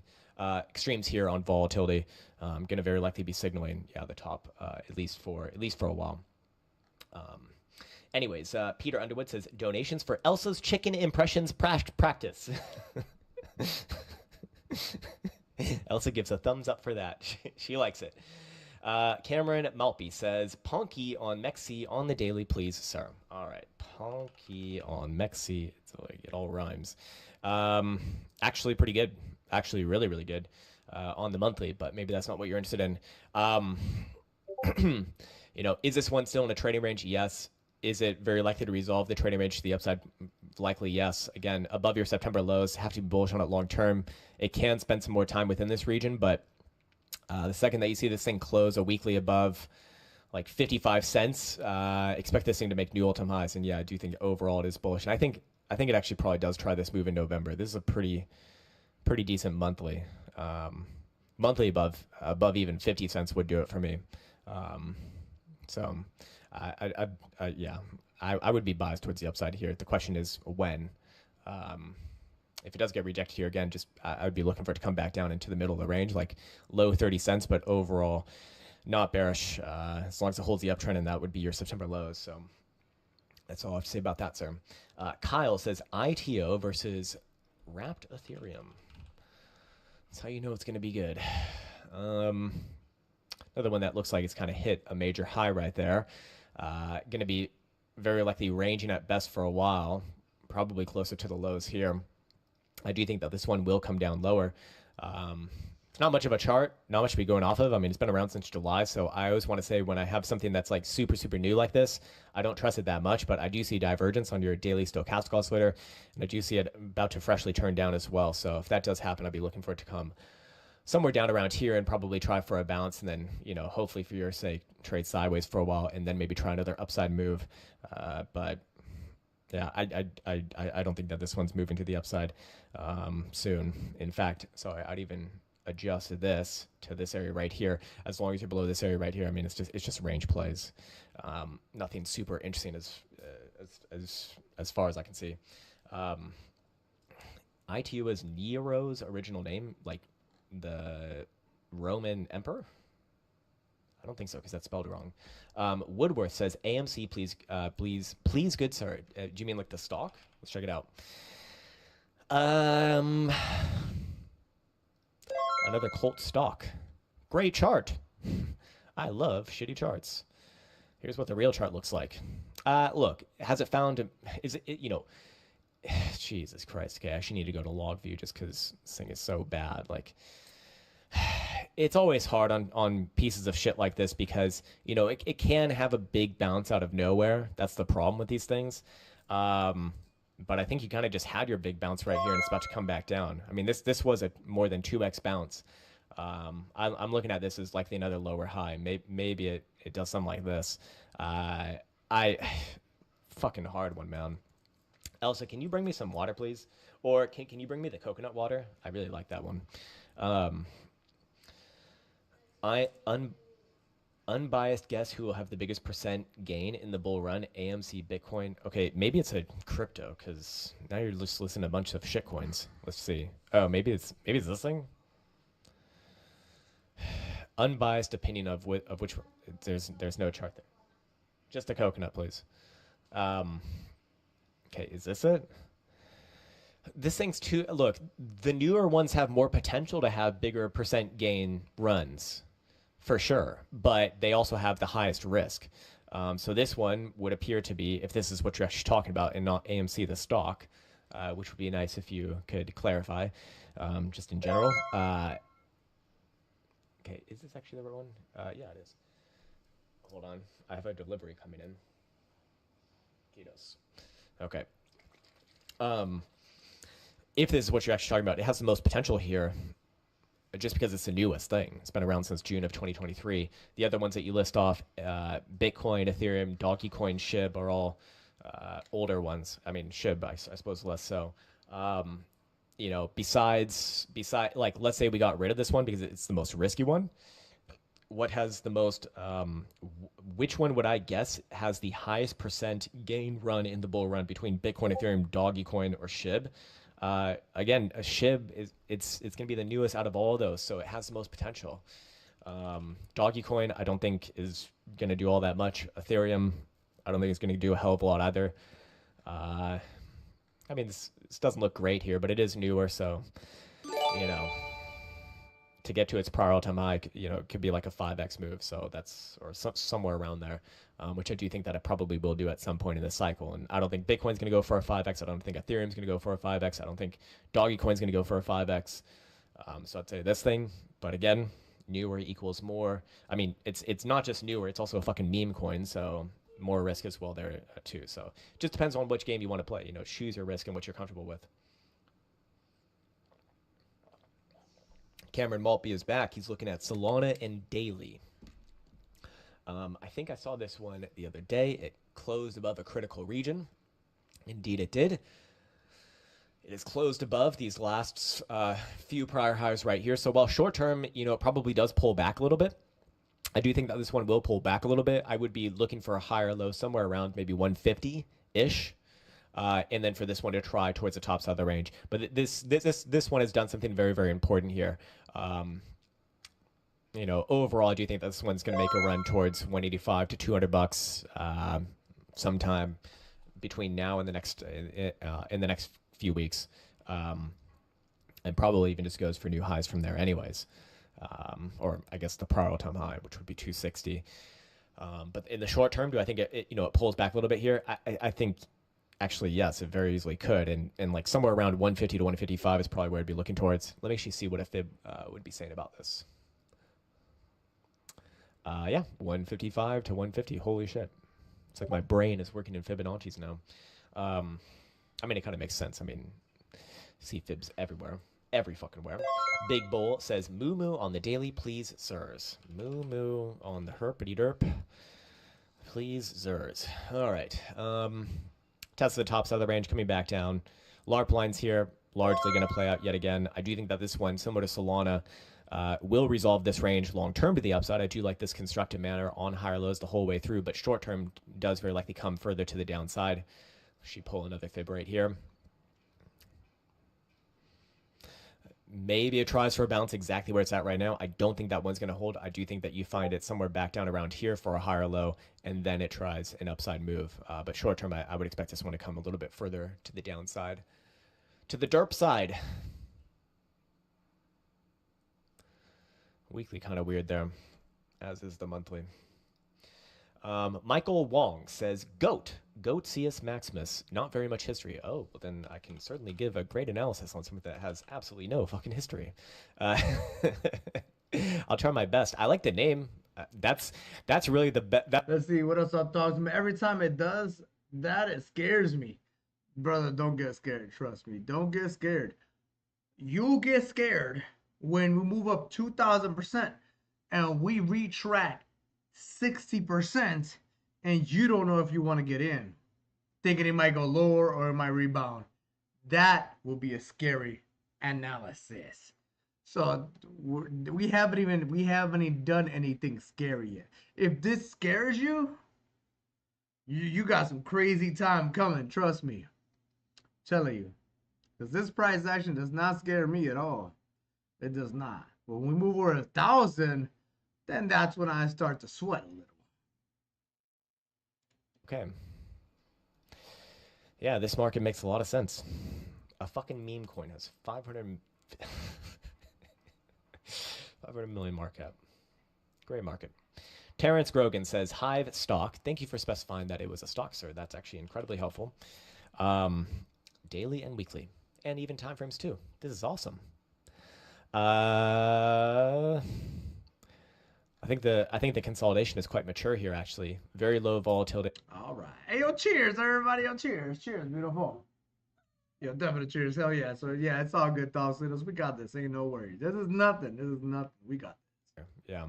I like the monthly. Monthly has momentum turning up as well. I do think that this is the move, and you probably do see it actually trade closer to your July highs, which is $7 or so overall. This can take some time, obviously. I mean, but very low volatility even on the monthly. So I think that this could actually be the next macro higher low. But anywhere above your July highs, this thing will run significantly into double digits. Dr. Checkmate says, and again, can take a long time. This is a monthly. Nova on the daily derp. Nova on the derpity daily. Bad. Very bad. Very fucking bad, if this is what you're talking about. Legit. Hey, yo, cheers, everybody. Yo, cheers. Cheers, beautiful. Definitely cheers. Hell yeah. We're gonna jump into some games here in a few minutes, and then we're gonna keep an eye on Doge. So it's all good. It's all good. We're still holding no matter what. We're holding no matter what. We're doing what's best for us, and for us is holding. You gotta do what's best for you. Best for us is to hold. So it's all good. Everybody gotta make their own educated decision, and our educated decision is to hold. So it's all good. Oh yeah. Uniswap 2. Just one at a time, man. If you haven't noticed, everyone else does the same. We only have so much time, man, and my voice only has so much stamina before one, I get too pissed off, and two, it just hurts. AVAX, not the fastest horse of this cycle. you know, I don't think that this one's gonna die or nothing like that, but I do think it is gonna. It's just uninteresting compared to the newer shitcoins. Already broke that range, so let's see. What's its new range? Between here and here. And, you know, is this one putting in a high right here below the range highs? Probably yes. I expect it will come down a little bit in the short term, probably do something like this. Maybe later on in the cycle, it's going to be very likely a late bloomer, if anything at all. In fact, if you're going to see this thing move to the upside, it's probably going to be in like the last month of Bitcoin's massive push. And then maybe it does something like this. And then most shitcoins do not survive cycle to cycle, unfortunately. And I don't have a reason to believe that this one will. It's not the worst one in the world, for sure. It's just not the fastest horse. So unless if you really... Hold on. Unless if you're not interested in the price, but you are interested in the tech, maybe it could be a good pick.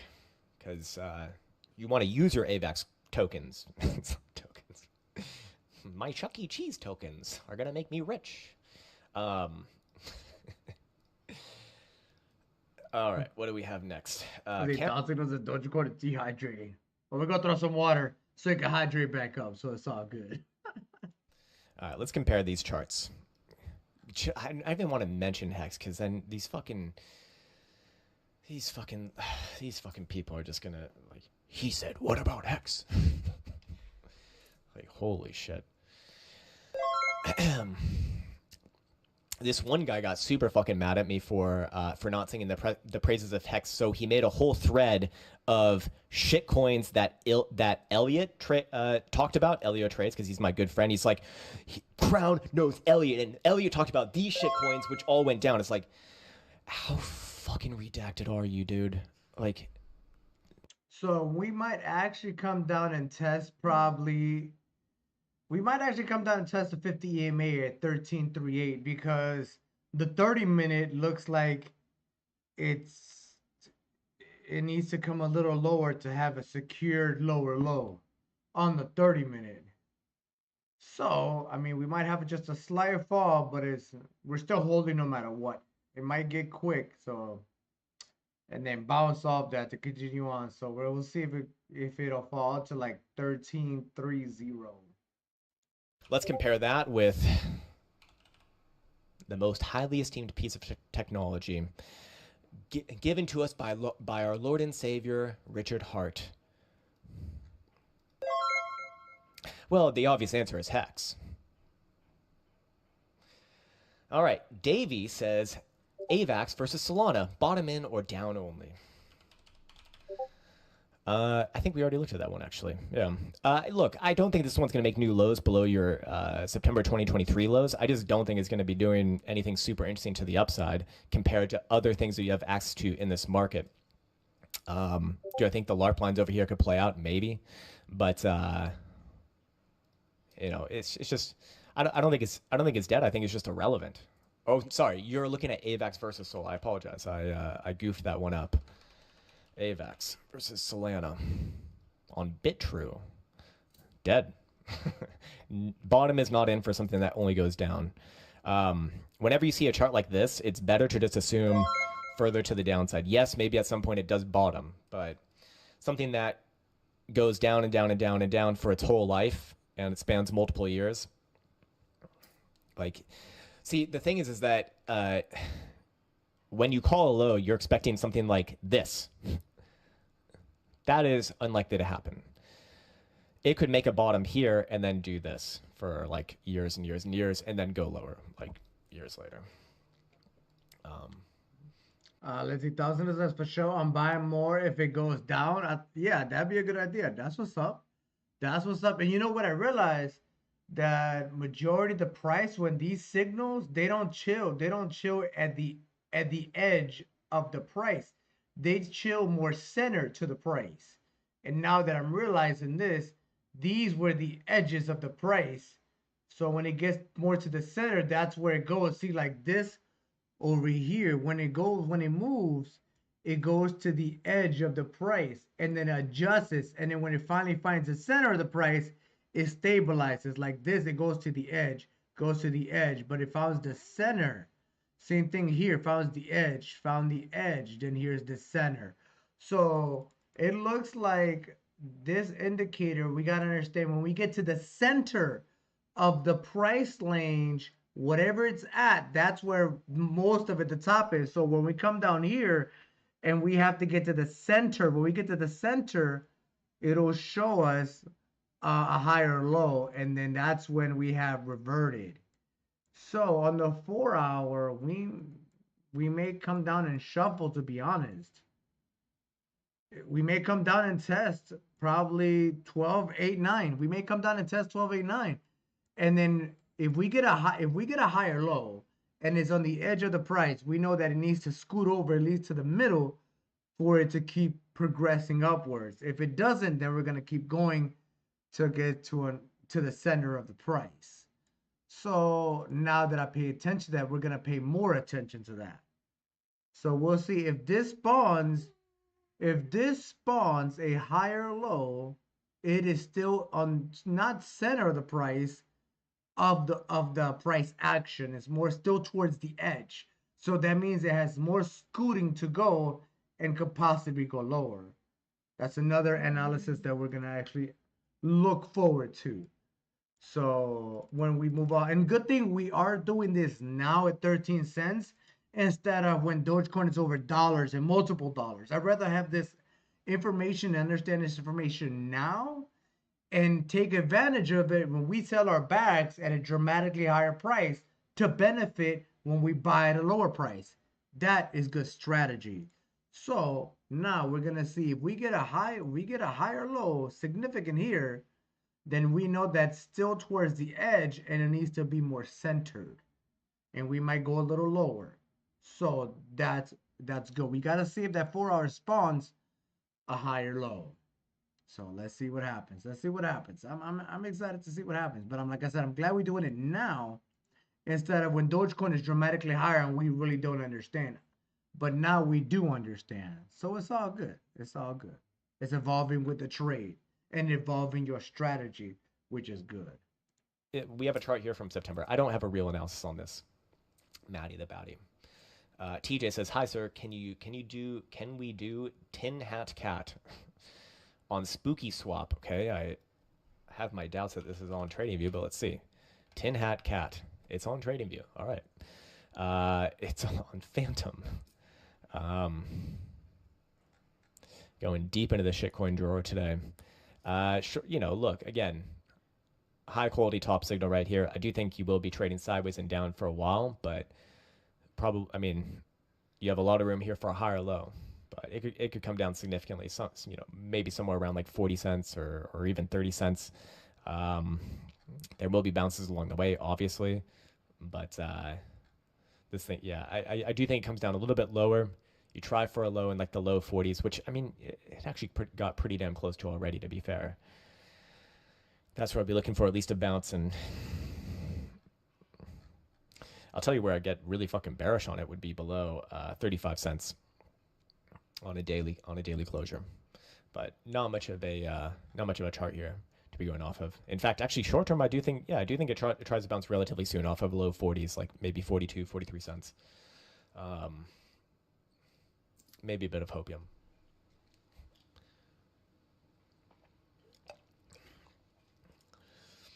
Aura meme coin on Solana, please, not the one on Ethereum. I have no way of knowing which shitcoin this could possibly be. Aura. Solana. Okay. Jesus Christ, like, how do you even find these things? Bad. It's been around for 5 months. Down, down, down we go. Now, I don't think it's going to make new lows, like below your September lows, but I do think it comes down a little bit further. You probably get a pity bounce somewhere around like low teens. Tries more sideways and then tries upside later on this year. Hard to get excited about this thing as long as you're below 3 cents. Above 3 cents, you can get excited about it to retest your October highs. Joey Burden says Bitcoin USD. We already looked at that one. Degenerate Speculator says, did I miss the insane clown posse price update? I don't. I think it's this thing you're talking about. I'd still be working off the LARP lines here, sideways for a while. Again, another 2021 shitcoin. There's faster horses in this race. I do think it probably comes down a little bit from here. But I don't think it's going to make new lows. I do think it's going to continue sideways and then try an upside move. I would get excited about it above $11. Until then, it's just a range, and I think that the range will go on for longer. Again, faster horses. Gallo says Uniswap.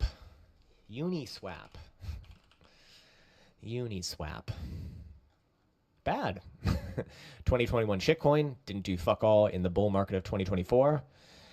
Again, faster horses, man. You love these things that just have great technology, but don't really do much for price. It's because I'm moral, sir. Okay, I only buy coins with good fundamentals. Who cares about price when you have fundamentals? Yeah. Thanks, panic sellers. Again, I don't think it's going to make new lows from here. I think you're going to see sideways and up. You're probably going to pop back up here at some point, $20 or so. Long term, it's hard to get excited about as long as you're below even 23, I'd say. But it can move to the upside. And I don't think it's going to go lower here. I just think it's going to go, at worst, like sideways for a very long time and then try an upside move. But I would not be. Let's see. Dawson says, if it was multiple dollars, I would have been sold, but I understand. Oh, I understand, but see that, and that's gonna play with your mind, because if the price is gonna leave you, you're gonna have to make the educated decision for yourself. Do I want to get in, or do I want to stay out until the next bear market? See, that's where I would tell you, hey, we're making the educated decision for us. So then you can make the educated decision for you and your well-being. So right now, the educated decision for us and our well-being is to stay in the market and hold, and don't try to sell and buy lower, because it might not happen.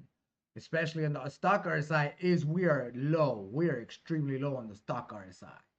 So like, as you can see right here, we're extremely low. We're like at the bottom of the ranges. You know what I'm saying? It's dangerous to sell here, because at any given time, it could just turn right around without you. And guess what? In hindsight, in looking back, that would have been like, oh, that would have been perfect. But then thinking you're going to go ahead and sell lower, but look, we're at the bottom. So that's why it's very dangerous to try to time the market at this time, because we are really low on the stock RSI. But, well, anything could happen. Anything could happen. So like I said, that's why I said we would make the educated decision for us. And for us, it is saying to hold for us and to stay in the market and not try to sell and buy lower. And it is what it is. So it's all good. Oh, also, we're going to go ahead and switch over. We're going to switch over and do some games real quick. We're going to do a couple of games. It'll be all right.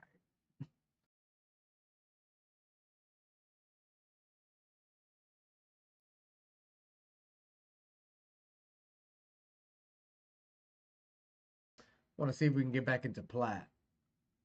So we'll see. We'll see what happens. Also, I got to turn the volume on, because I think I turned out the volume. Yeah, I did.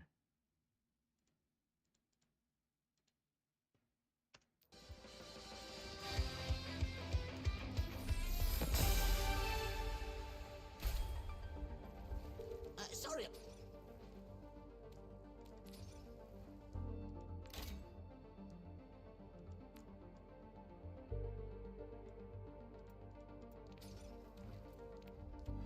What's in the shop? Oh, the Diablo Mega Bundle. Oh yeah, that was the Imperial for the Imperial Wings. That was that. That's what that was.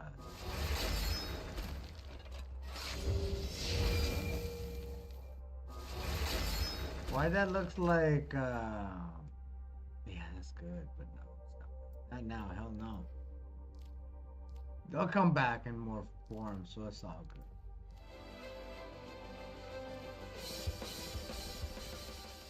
I'm gonna jump into practice real quick to align our computer, because I know I just moved my computer, so I definitely gotta realign it for sure.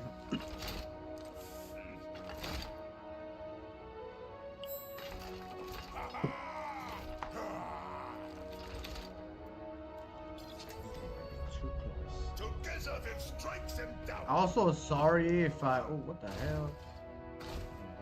Sorry if I get DC'd, give me a couple of minutes, because then that means I moved my Ethernet cord and it just disconnected us. So yeah, for some odd reason we get cut out. Whoa. My frames are skipping. Hold on.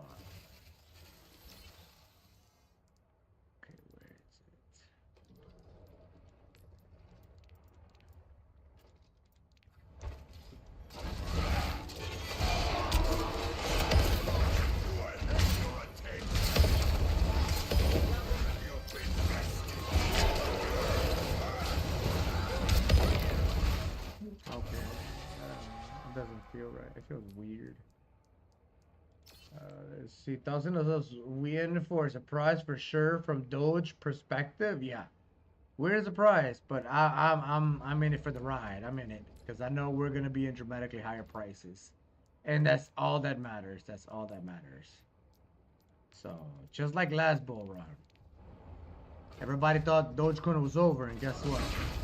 They sold, and then they fudded it till they couldn't fud it no more, and guess what? DogeCoin made people dramatic amounts of money. And they don't want for people to know the truth that you can make a shit ton of money on Doge. They want people to buy their project, basically. They're like, buy my product, basically. But Doge is the product on its own that is controlled by computers, and I'm okay with it. I'd rather buy that product than someone else's product.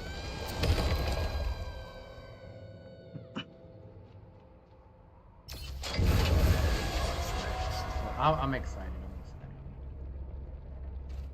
Okay, let's see. I got a line definitely.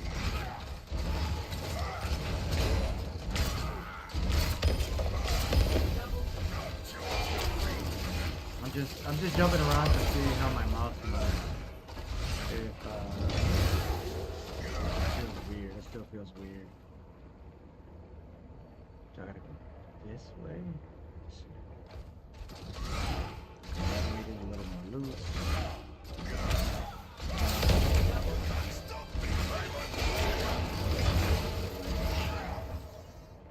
Let's see. Tocinos, I got wrecked in Overwatch last week. What happened?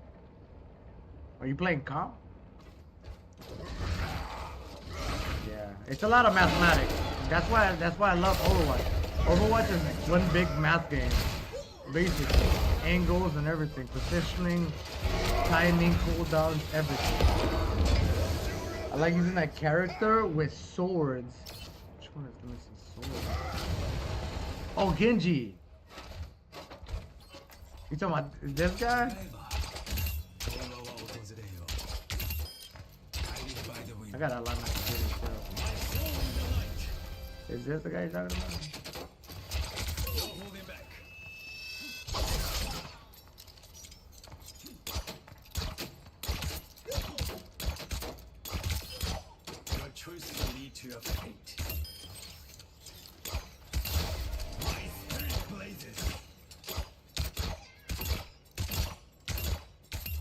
Interesting. You can hit 2 headshots at the same time. If you're far enough, you get 2 headshots at the same time, just about. If you position yourself correctly. Yeah, you can just about hit 2 headshots. Yeah, he's pretty good. He's pretty good. See, even positioning from far away, you can get 2 headshots. I can feel like he can get kills because of the distance. Yeah, he's real good. He's very, very powerful with his ult. And you get a 5 kill with Genji very nicely. You just gotta gotta position yourself correctly.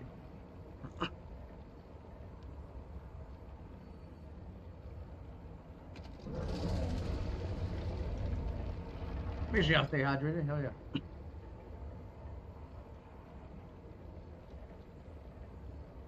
All right, let's see.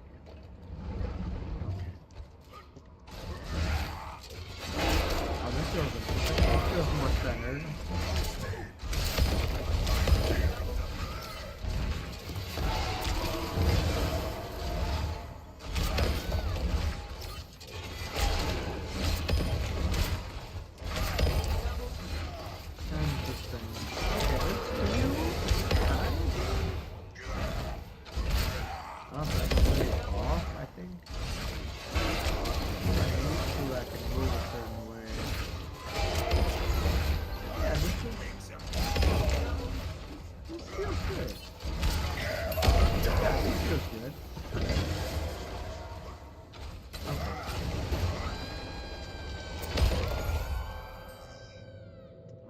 DogeCoin is pushing up 13.87. DogeCoin touched 13.79. Oh no, 7.8. Now it's 13.87. Trying to push up. Interesting, very interesting. It might have faked out a lot of people, and it might be pushing up. Like I said, the stock RSI is at the floor. Well,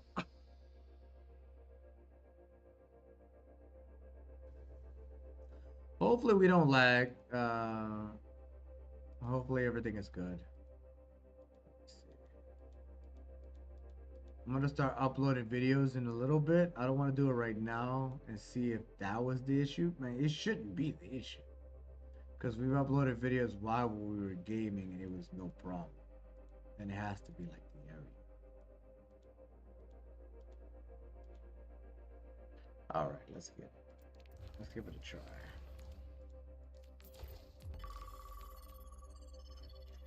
I think we definitely can get back into flat. Thoughts of everything dropped, even in stock market. It's interesting. They mentioned Black Swan. So they're saying this was the Black Swan? So if they're saying this was the Black Swan, then we're about to have a huge recovery then coming in the next few days. If they're saying this was the Black Swan. Because this is child's play.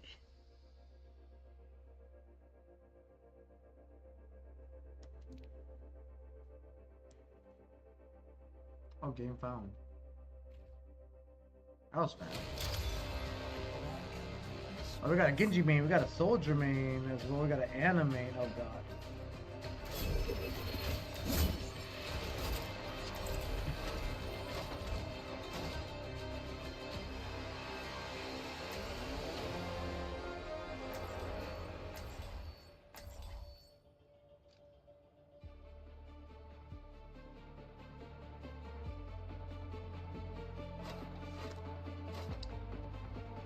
You say, I think it was Spud? No, I'm asking you, did they say this was the Black Swan, or they saying is a Black Swan coming? What did they say? That's what I'm trying to figure out.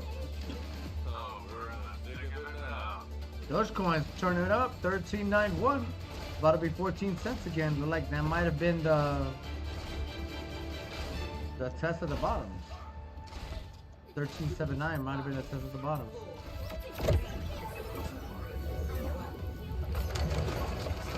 Alright, let's rock, bro. We got this. Ooh. Let's go DogeCoin. Hell yeah. Wait, my thing on? Yes.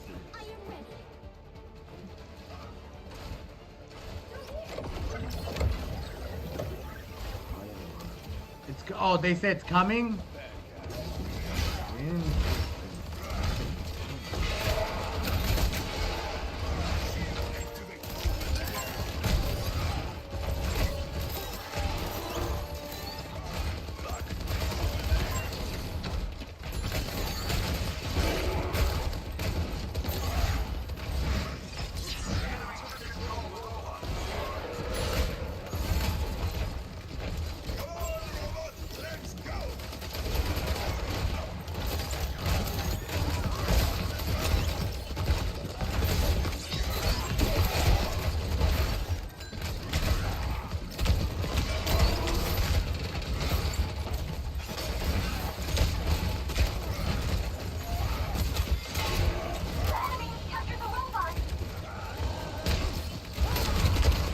dude. Oh, okay. Moving the barricade. It said like people sold. So then we about to go up. Look, 13.92. Dogecoin's pumping back up. So if they sold, they just threw a lot of fear at people. So then we about to turn around there. We is about to turn around. That's what's up. 13 cents incoming and beyond. Here we go.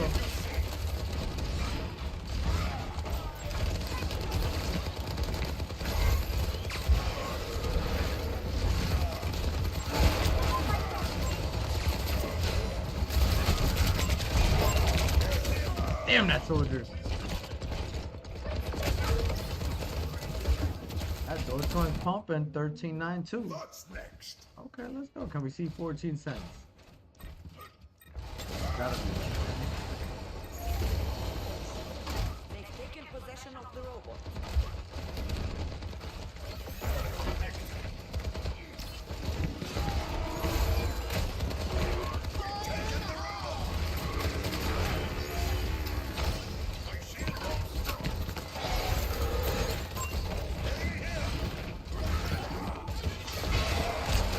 Jump one.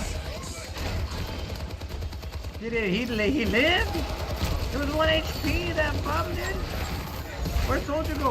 Soldier, what are you doing? What are you doing? What are you doing over here?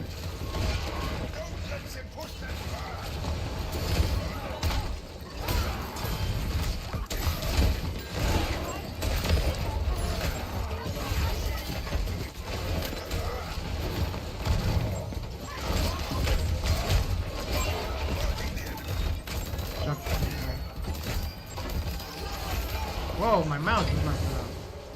That was weird. Oh, my alignment's off. I feel like I'm struggling a little bit. Okay, maybe that's a little too loose.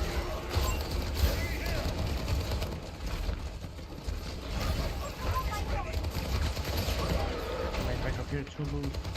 Shit.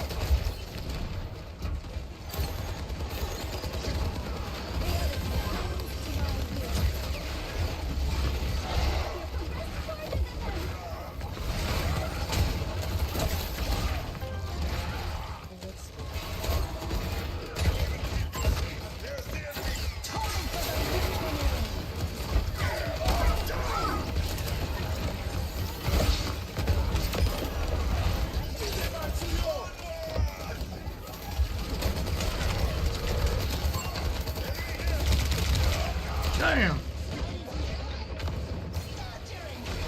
That bastard.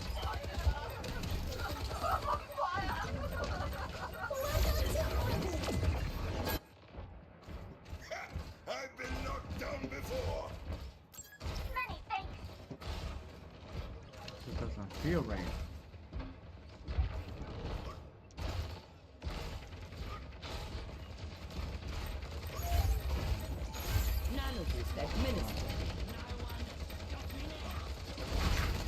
I'm trying to fix my alignment mid-game. This is not good.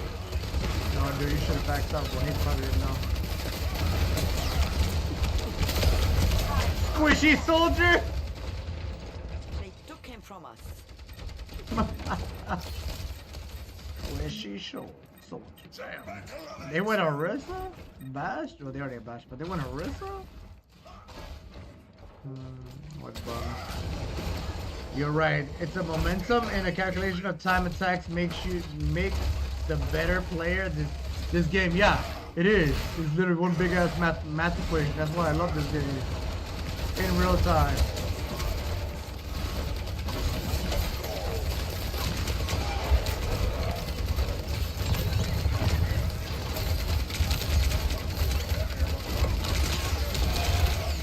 Oh, the bash. Your mouse probably needs calibration. No, I don't know. It's an old mouse. I'm gonna get a new mouse soon. After the bull run. No challenge I cannot face. Also, like the mouse pad. My mouse pad's old as hell, so like that's probably another reason why it's not grabbing the traction of this.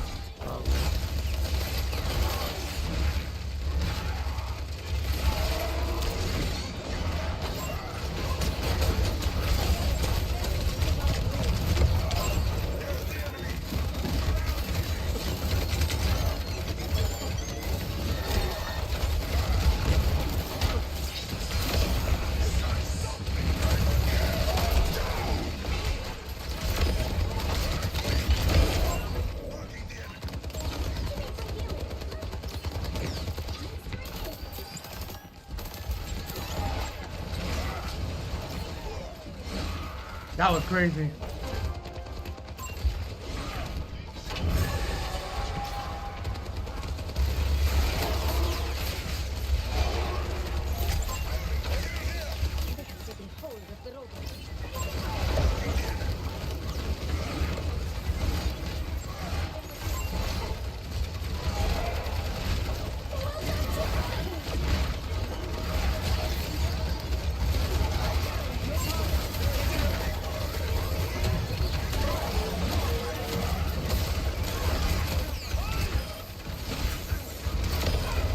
Ryan, I'm scared.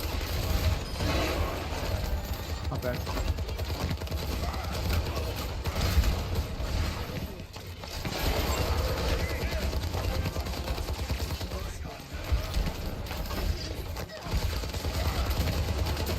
No, not doing that.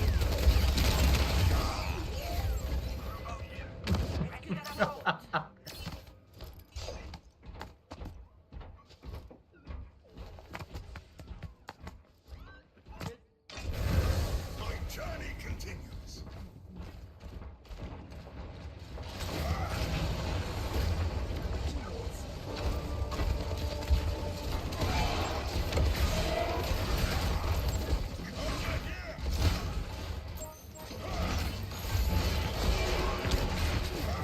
Oh, he got off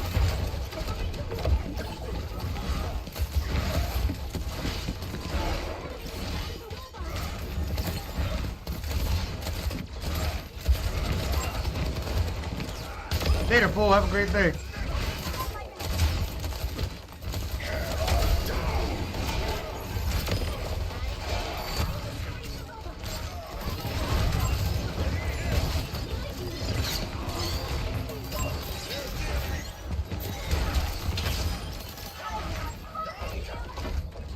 Good job. My ultimate is charged.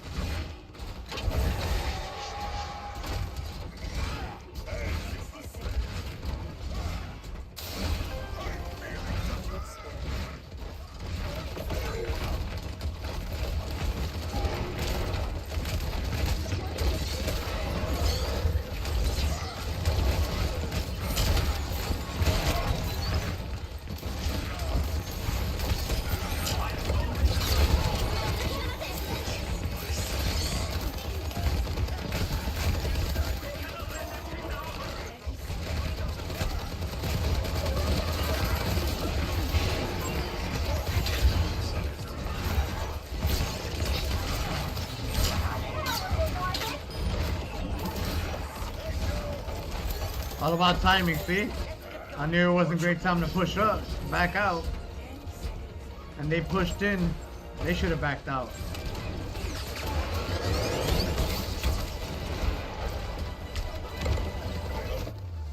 GG, good luck next time. That was crazy.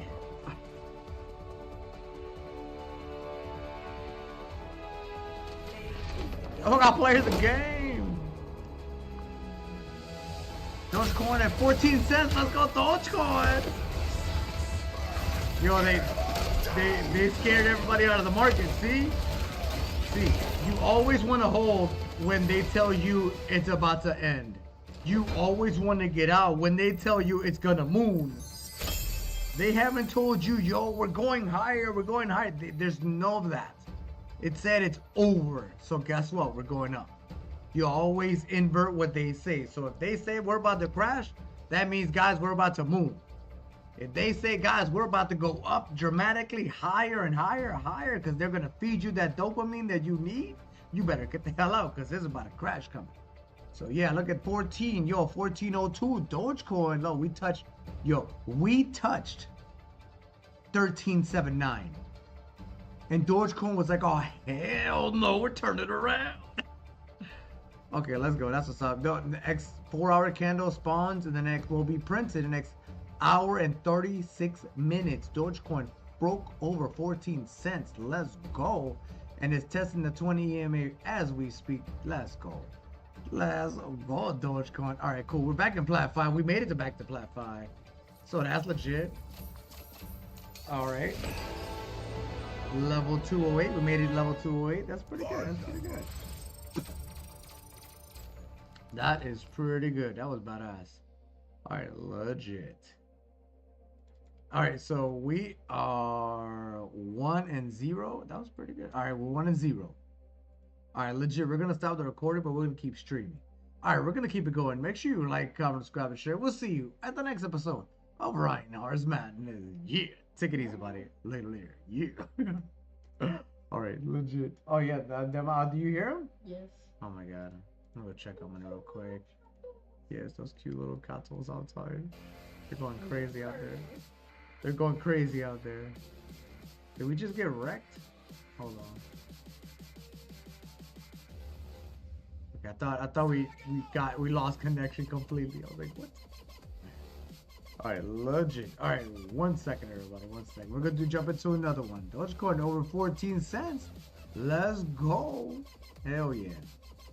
1 second, BRB. Hope y'all hold up. I can't tell you what y'all do, but I'm glad we held. Hell yeah. 1 second, BRB.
Let's go. DogeCoin over 14 cents.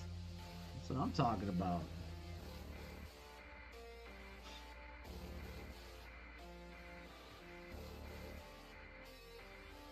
Alright, we're gonna jump into another 1 second, everybody. Alright.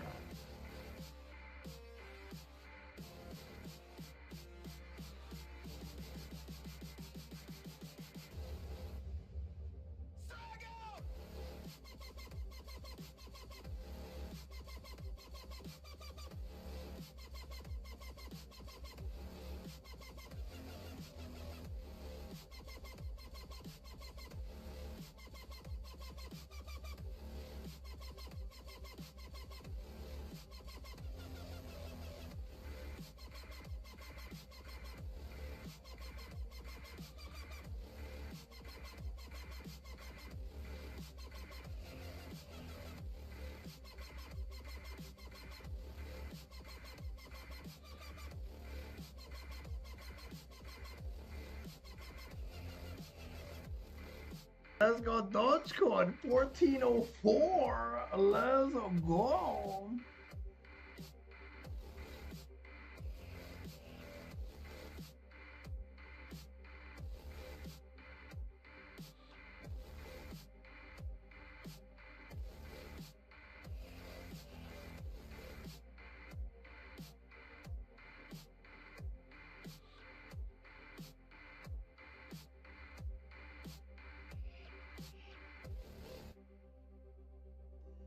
Ain't that some tea and crumpets, huh, Chad? Ain't that some tea and crumpets? They told everybody, yo, the black swan coming. And DogeCoin said, oh, for real? Yo, we're about to go up. So you said, for real? All right, give me 1 second. Let me go right back up. The black swan coming. We got to make profit for these people. There's a black swan coming.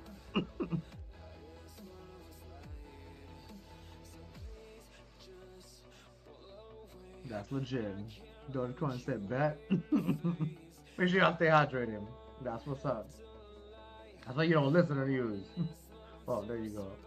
What up, Aziz? What's those looking like? It said 14 cents. We dipped under, but looks like we moved up. We moved up. We dipped down to like 13.79, but then it's scooping back up because the next 4-hour candle looks like if it closes above the body, it's gonna turn green and push back upwards. Also, the stock RSI is on the floor. It's on the floor. So we're bottoming out. Any moment we could just start moving right back up. And if we're at 14 cents right at the bottom, we can hit 15 cents and beyond. So this is good. This is good. Stock RSI says we should be moving up. Also, it just turned positive. It was even at 2.84, 2.84. Now the blue is above the orange. When the blue gets above the orange, we go up. When the blue goes below the orange, we slightly fall. To put into perspective. And the blue has moved above the orange to put into perspective. So we should be moving back up. Shout out to you, Aziz. Hell yeah. We got this time. It's all good. Just shout out to y'all. We should be fine. Everything should be fine. This is no worries. There's no worries at all. Let's go DogeCoin. Hell yeah. Oh yeah, it looks like we're gonna end up breaking above the 20 EMA, the yellow line, and we're gonna print our next 4-hour candle green and bullish to keep chugging up. Everybody that sold is gonna be buying higher prices. That's why we hold. See, that's why we hold. There's my little tumble, but that's okay. You get rewarded on the upward momentum because people that's selling and buying, you're gonna pay more on the fees or the spread on depending on your exchanges. Like they'll sell you at a way lower price. You sell it like 14 cents. They'll sell you like 13 and like low 13 cents. Or if you try to buy like 13.79, they'll quote you at like 14.5 cents or 15 cents, depending on your exchange. So you're not even gonna get what you want. You think you got something, but in reality you didn't.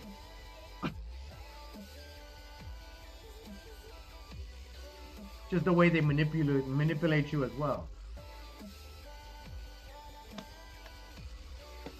The exchanges, I mean.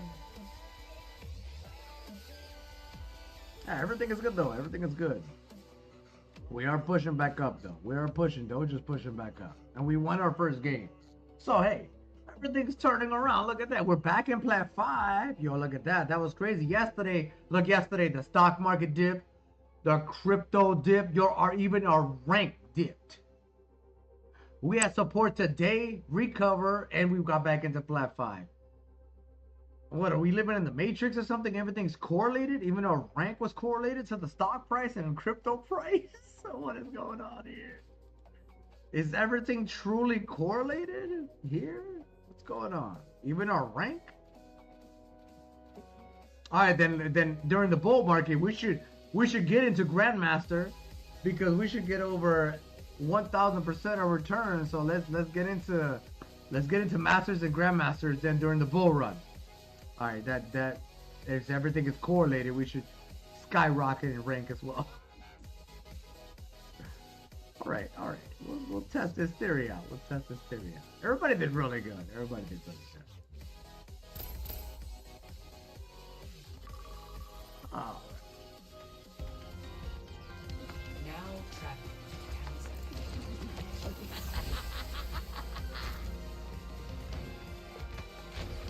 Oh man, also we're lagging.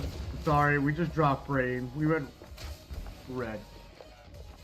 So if we start to shuffle or DC, refresh, and then we should be fine.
Together strikes him down.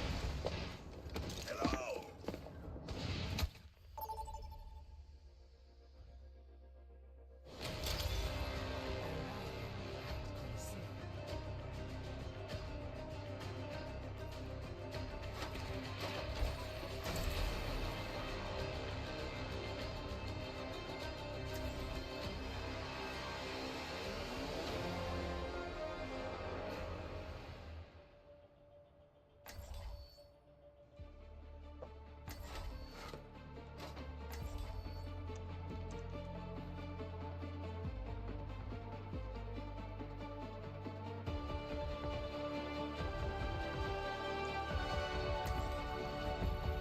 Together strikes him down.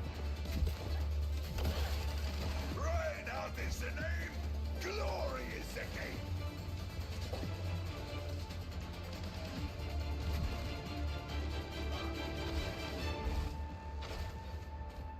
My greetings. 5, 4, 3, 2, 1. All right, let's rock and roll. We got it. Let's go. All right, I hit record. I have not yet.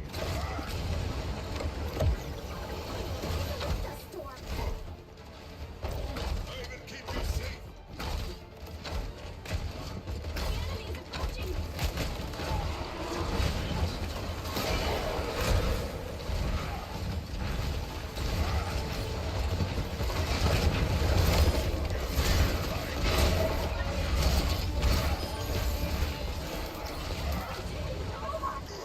Barricade growth.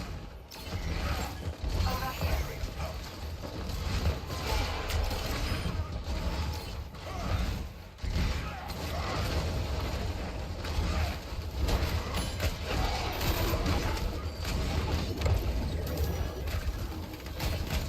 We've taken the lead.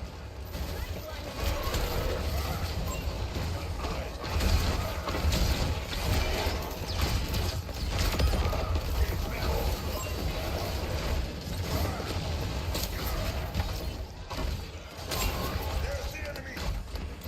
Pushing the barricade.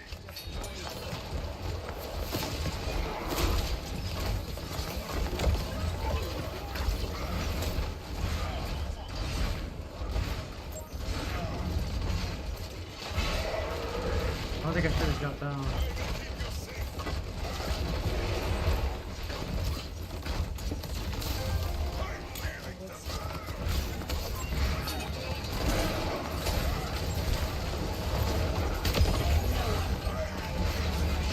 You just got wrecked, boy.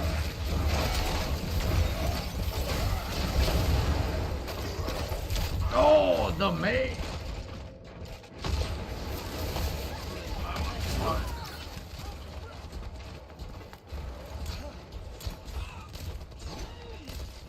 Safe for life. Over here. Ash.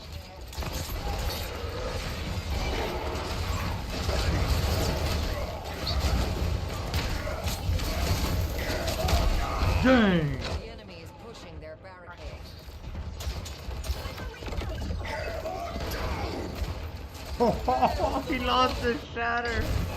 Moria faded as shatter. Rip him. Check. Affirmative. Welcome back, baby.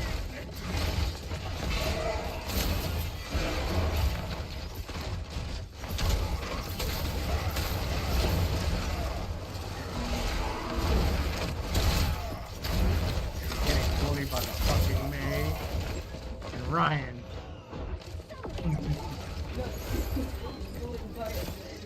And Ryan, yeah, and Anna.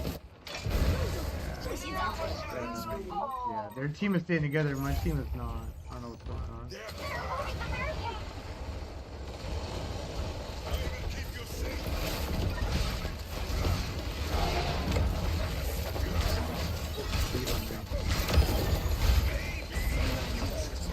Robot, let's go. My ultimate is charged.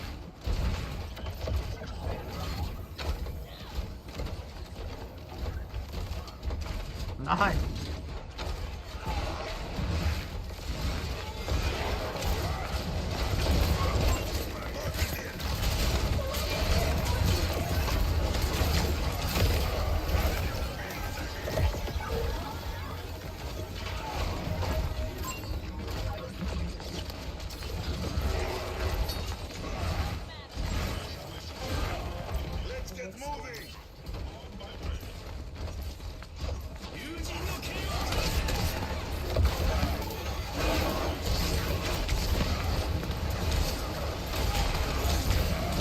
Oh, let's get next to the health pack. Oh, that's so shit. Why would you tag to the visor the reflecting Genji? Oh my god, he took the visor fucking reflecting Genji now. But he survived though, that was good. He survived. My ultimate is charged. But he's gonna die.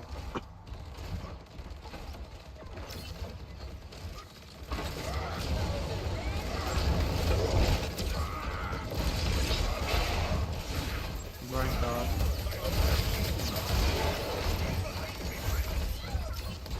Large utility robot in our control. Oh shit. Oh shit.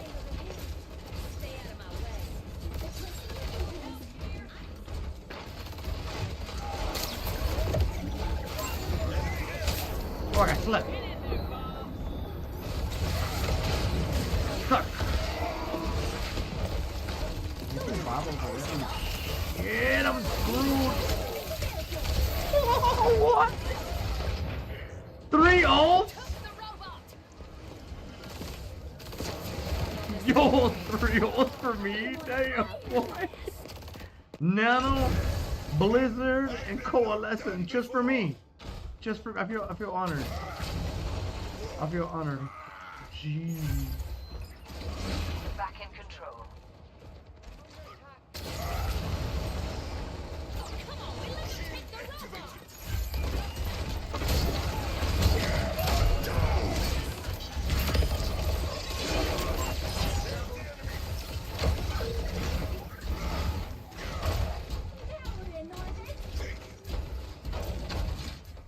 Nope. Supercharged doesn't. Onward!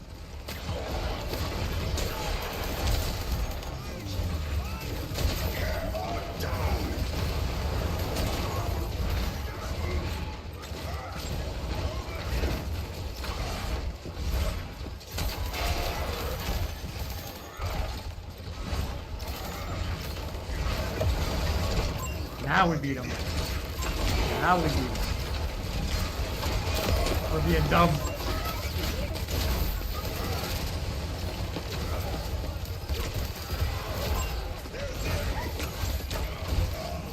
The robot is ours!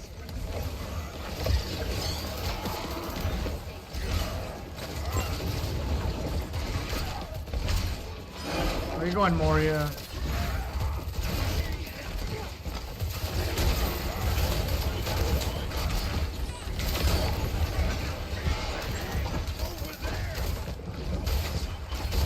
You went hog.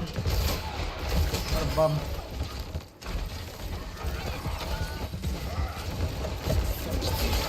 This ends now.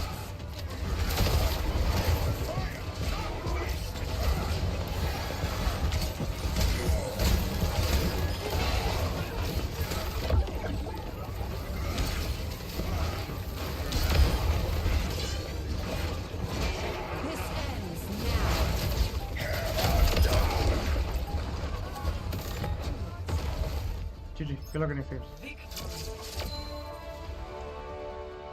Come on. She got wrecked at the end. That was ridiculous.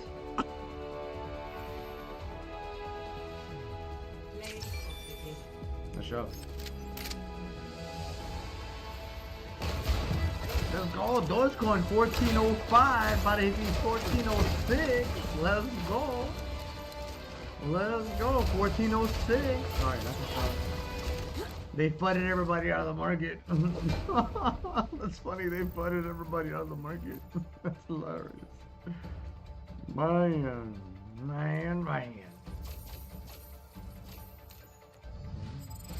Crazy. That's crazy. All right, we are 2-0. All right, legit. All right, we're gonna stop the recording, but we're gonna keep streaming. All right, we're gonna keep it going. Make sure you like, comment, subscribe, and share. We'll see you on the next episode of ReinHardt's Madness. Yeah, take it easy, buddy. Later. All right, that was pretty good. That was pretty good. That was crazy. How you doing, baby? You right over there? Yeah, You want a bowl rip? No, okay. Okay, okay. But see, I'm pretty good. Yeah.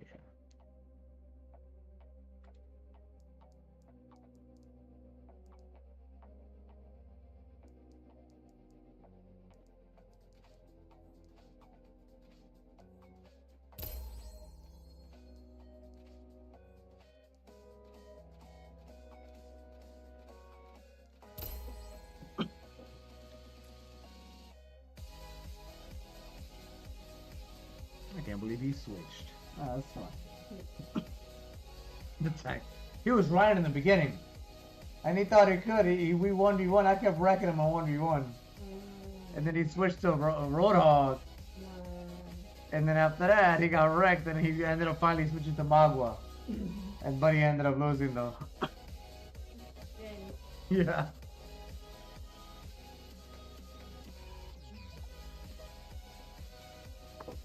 That was ridiculous. Now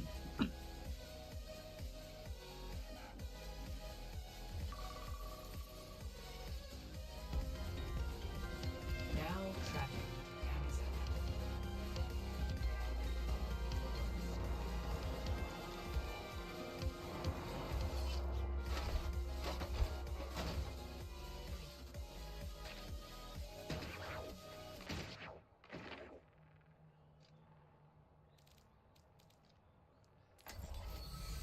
Together then strikes him down.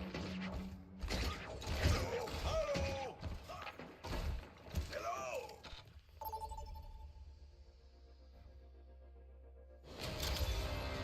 Welcome to jungle.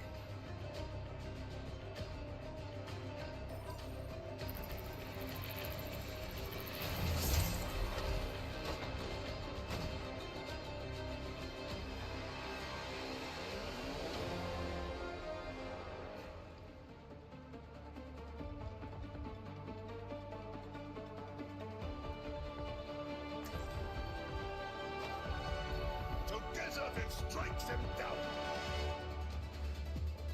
It might be a tall order, but want to try taking fewer hits this time? Complaining already? This is what you're paid for. I'm getting paid.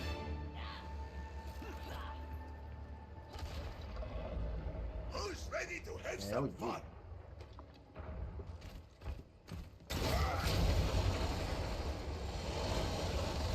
I'm dying to see how you botch this one, Cassidy.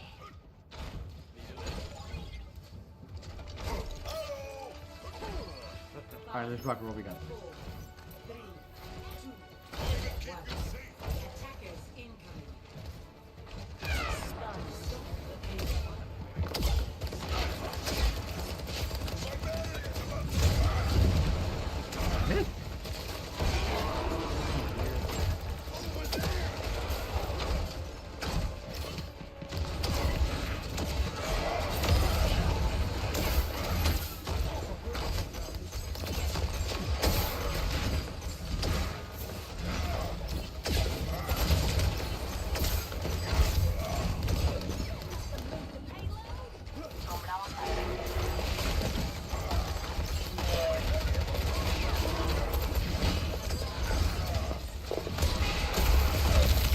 Oh shit! Oh fuck, I got hard.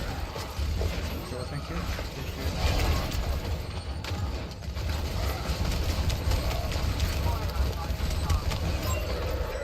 Special one.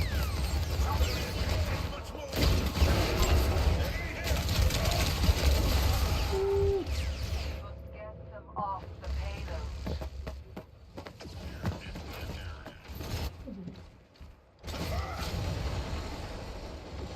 I'm checking enemy turret.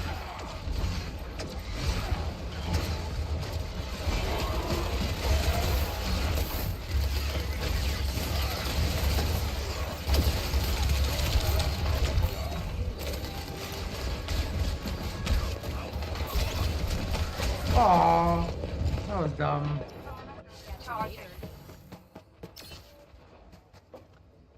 We must keep our enemies from further progress towards their goal. My journey continues.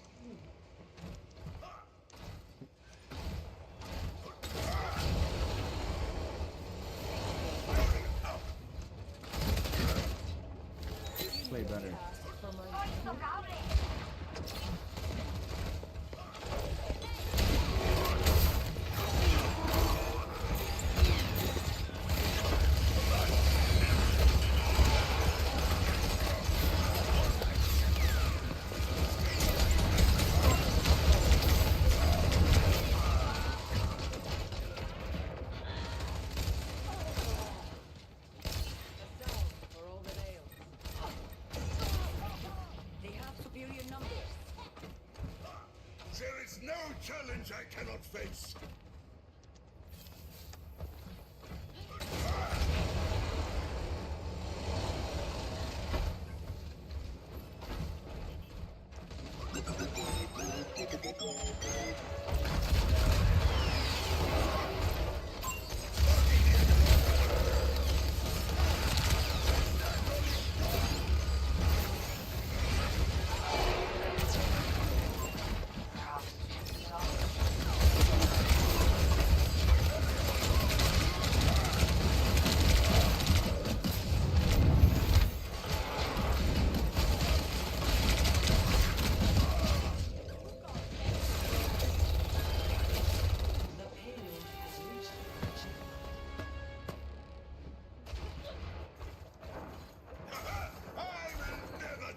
This.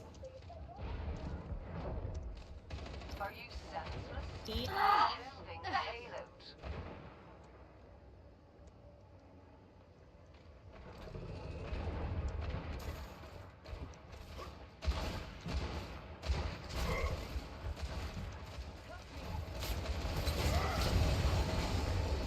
Receive my aid.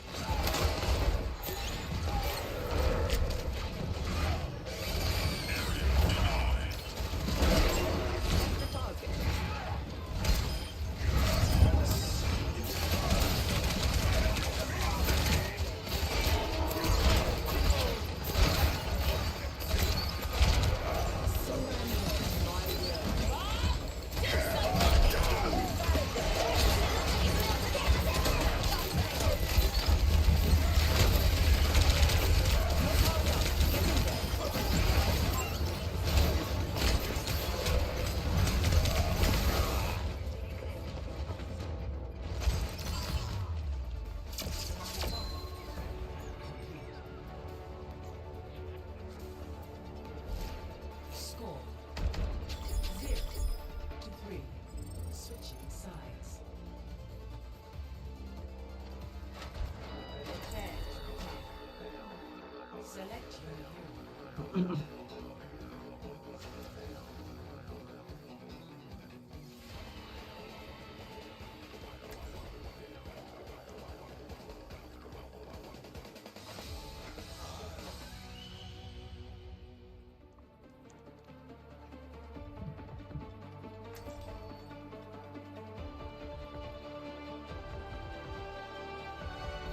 Together it strikes him down. You're only my responsibility if you're close enough to me.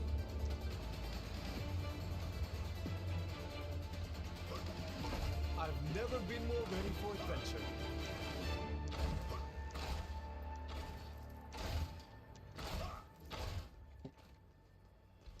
What a beautiful day! Let's make the most of it.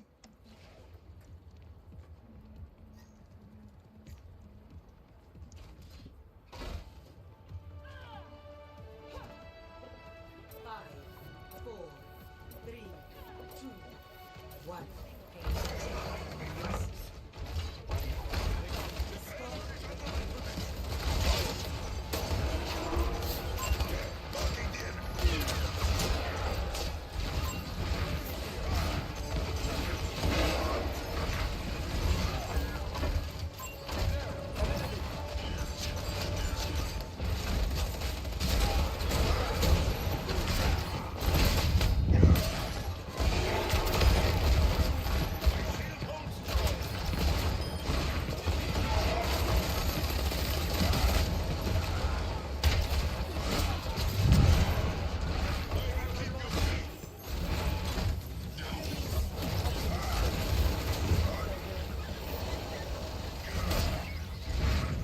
Oh, that was so good.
shit.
Oh, bless you, honey. You're all good, right?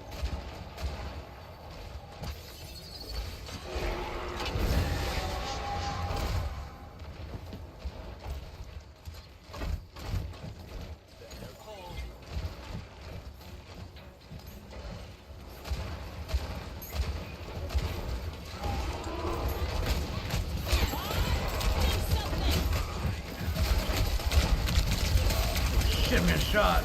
There we go. Fuck.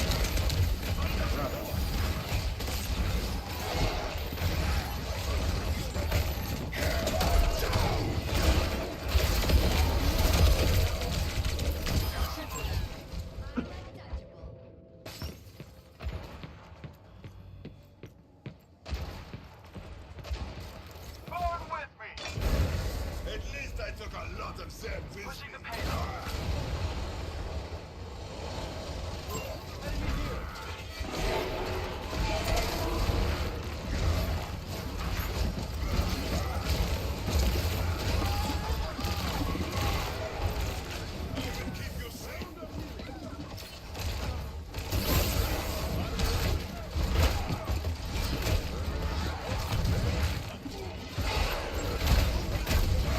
No, wait, what?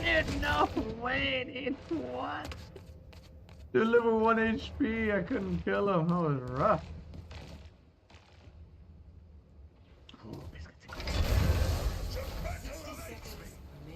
My ultimate is ready.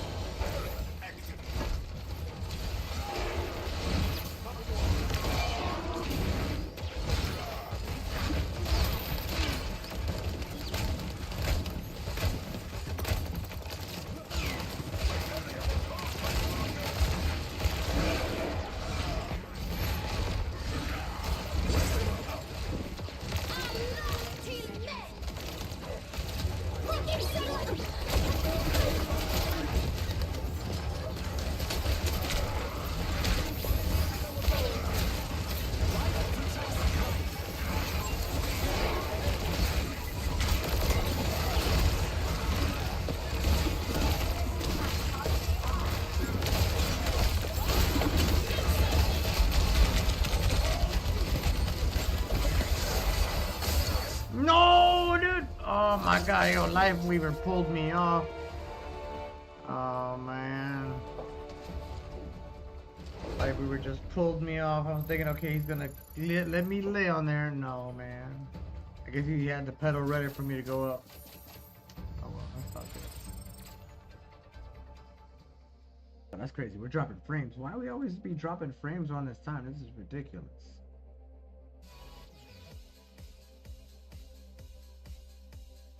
Alright, 1 second, everybody.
All right. We are 2-1. Ain't no worries. It's all good. I definitely got to go into training to fix my mouse. I would say I got to go into training. Mouse is definitely messing up.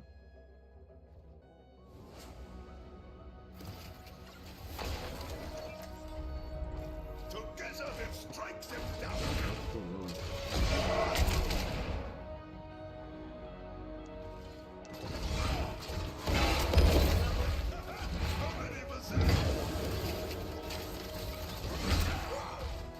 Oh, look, more people with their miserable little lives.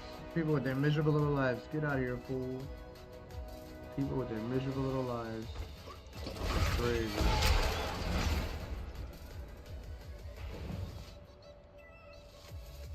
Yo, what up, IG Berg? Is it stop pinning me? Chriser, you're shit. He carried you in 3rd point. Yeah, it is what it is. That's why I banned that fool. Yo, shout out to you, IG Berg. Yeah, that was the person that was complaining. That was the person that was complaining in the beginning. And they were Sombra. So, and they were trash anyways. So it is what it is. I ended up banning that person. So who were you from last game, IG Bird? Let me see. I endorse you. Yeah, I was the other tank. Alright, legit. Yo, good luck in your next game, brother. Good luck in your next game. Hope you do good. Get your win, huh? No, it was somebody else called Cranisis. I banned him. Already banned him. Oh, he was in the Twitch? Yeah, he was in the game. Yeah, I banned him already. Oh. Yeah, thanks. Yeah, what? It's all good. Yo, take it easy. I'm ready about to. I think I'm done for tonight. My record is so bad tonight. Yo, we just started with 2-3. I'm like 6-10. Yo, that was us yesterday. Yo, the last 3 days we've been in a losing streak. Prior to that, we got to like plat 3. But then ever since then, we just been having people that just didn't care, and we couldn't do nothing about it. So it is what it is. It'd be like that. So good. Yo, but good luck when you do your next games. Good luck. My wife mains Moria. She's pretty badass. She carries me. That's so funny. Yeah. Somebody going into. Yeah. Yo, welcome to the Doge. Yeah. Yo, welcome to the DogeCoin Army. Egbert. Oh yeah, I was the one. I was one game from plat 3, and now I'm in mid plat 5. But it is what it is. Yeah. We ended up going all the way down to gold 1, and then we went right back into plat 5 because the game was like, no, you can't be over there. But yeah, we're trying to realign our control because like my mouse was too loose. Now it's better. So it's just too loose. Ooh, the ghost. No way. Alright, we're gonna jump into another one. We stream 24/7.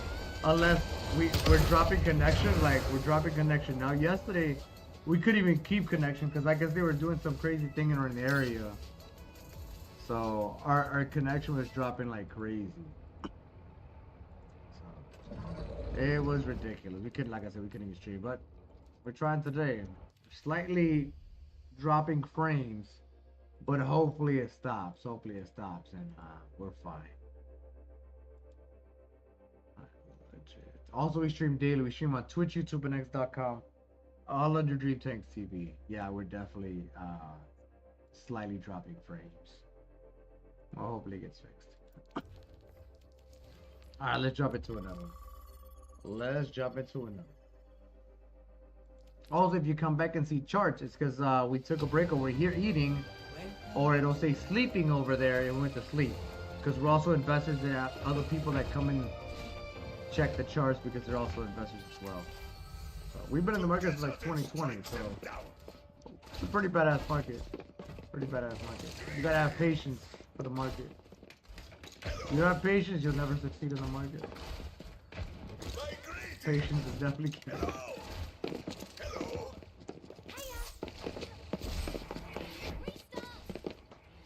Taking the lead.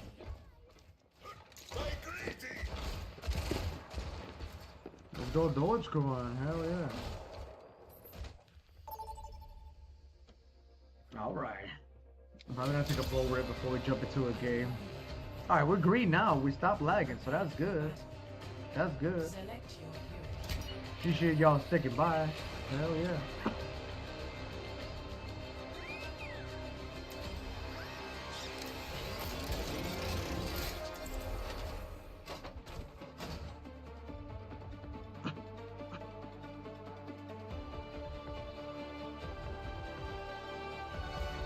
Together they strike them down. I legit. Things were a lot simpler when I was robbing banks with the Deadlock gang. Hey, yo, cheers, everybody. Yo, cheers. Cheers, beautiful. Cheers. 7 cheers, my love. Hell yeah. What a beautiful day! Let's make the most of it. 5, 4, 3, 2, 1. Commence attack on objective C. Alright, let's rock it what we got. Alright. Be careful, we're down to support. Legit, thank you. Let me know. Thank you. Thank you. Marking the enemy.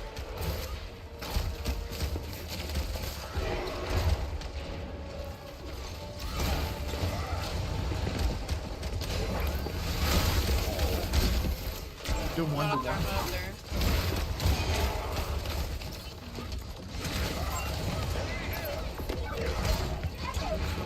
Mercy one. Mercy back.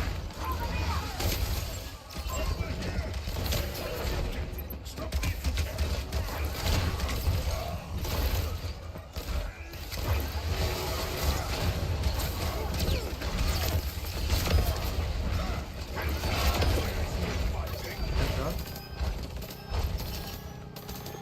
All right.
No way.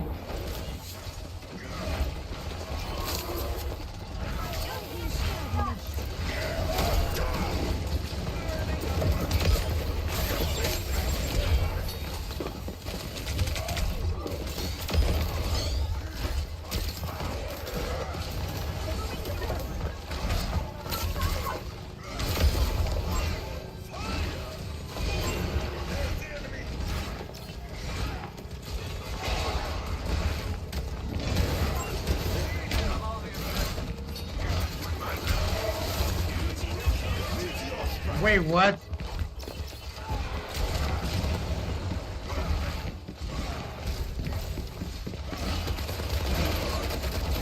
Wait, what the fuck was my team? We were winning. What happened? Okay, never mind.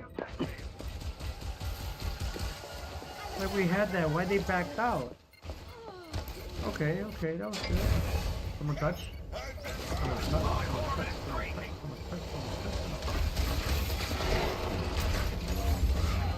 Do you play Arisa by chance? I want to play Ryan. That's really great, but like, I can't help you when you get twisted in purple. All I'm doing is just play good, that's all. And I'll play better, that's it. I'm not asking you to play better. It doesn't matter how good you play. Yes, it does. Just like Yes, rough. it does. It does matter how good you play.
got Ripper also.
Alright, I'm gonna block you.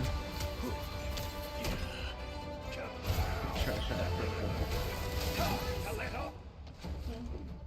You got mercy. Trash ass person. Couldn't say good job, but say they were lucky. Fuck out of here. Wait, she was saying that to you? Yeah, because she was like, you need to switch. I'm like, no. And then she was being negative.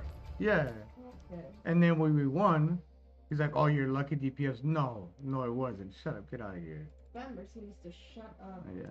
Trash Like, ass bitch, person. you're the one. Yeah. That is... She didn't like it. She didn't like it that we won because it proved her wrong. Yeah. Yeah, that's what it was. And you know what's funny? She's probably the one that is being boosted and being carried off of those DPS. Probably because I told her, you do good and then we do better. She's like, no, you can't just do good. I was like, yeah, that's how this game is. You do good, you green, get break up. See, that's how this is. Trash ass people. She's just a Mercy. She doesn't understand about No, she's not a Mercy. She's just trash.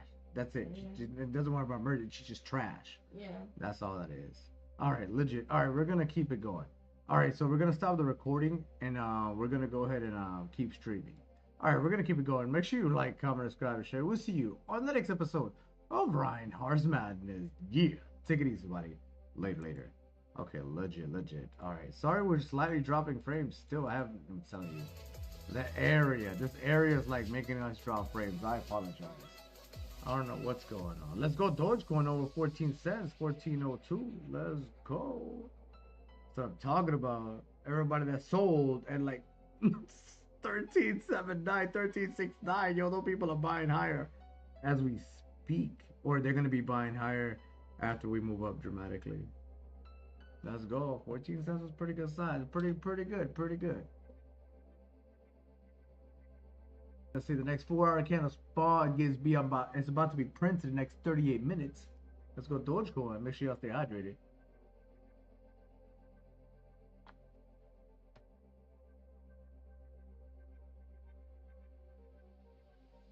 Alright, legit. Alright, we're gonna see if we can upload a video real quick.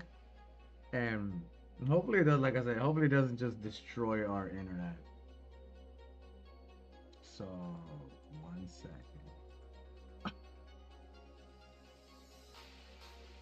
We're still good over. Okay, good. Okay, we're still good over. Also, we're streaming on Twitch, YouTube, and X.com. All under Dream Tank TV. So yes. Everybody did really good. Everybody did really good. Yeah, I don't know why we're still red. This is ridiculous. The internet and the area got to get it together for sure.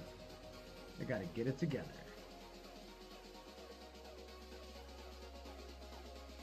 Alright, 1 sec. Give me like 1 minute. We're going to upload a brand new video.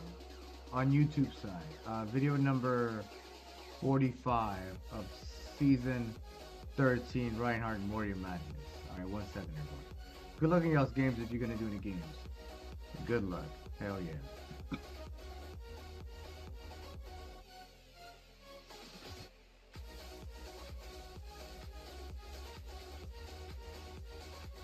Also, if anybody's here from last game, let me know and I'll endorse you because you stopped by. So I'll endorse you with no problem. But if nobody says anything, I'll just endorse somebody before we jump into another game. I give it a little bit of time if anybody comes by. Alright, 1 second everybody. We're going to upload a new video. Alright.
All right, legit. We got one video still up. Well, up just so.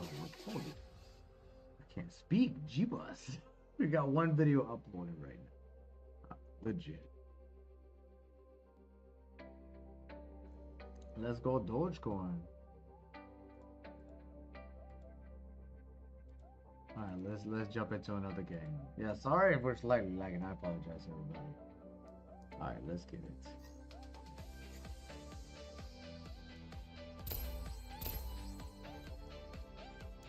Let's get it. Hopefully we turn green and stop like.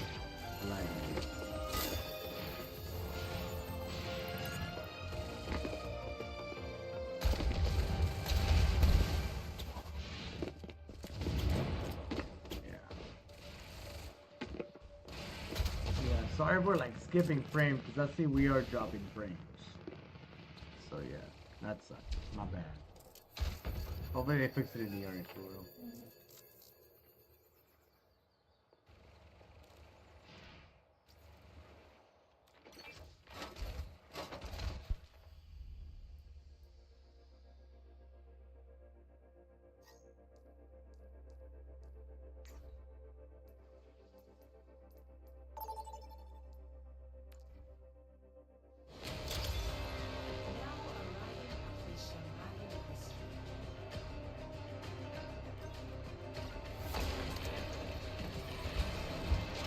We got pulled into a match. Right when somebody said that.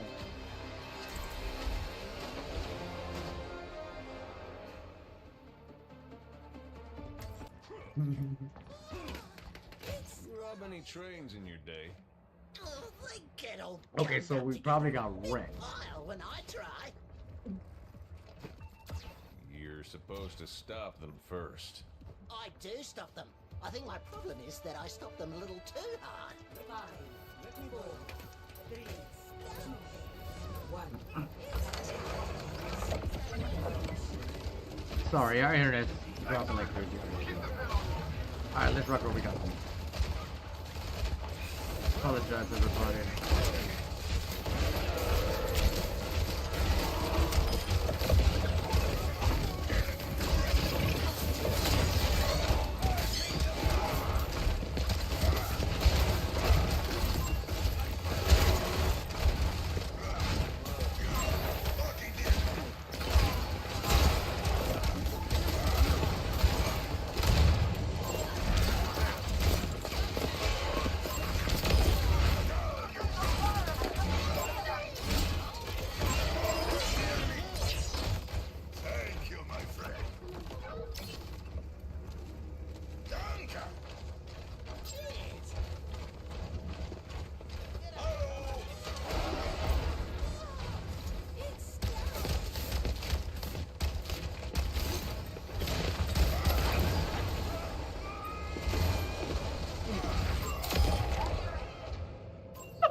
No, dude, we should win it. Oh, I thought my team was gonna have it. Oh well. I can take more than that. I thought my team had it. I counted too much on my team.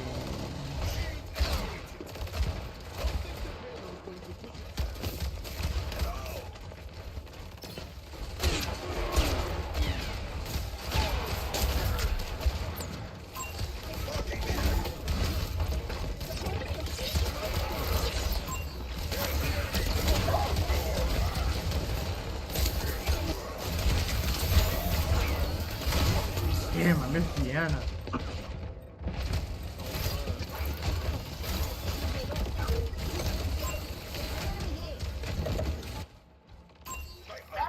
Almost ready.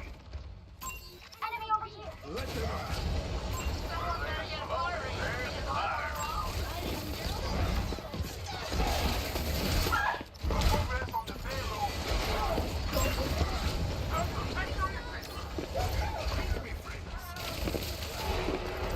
Oh, you gotta be shit. Oh, okay, we got it though.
Nice job.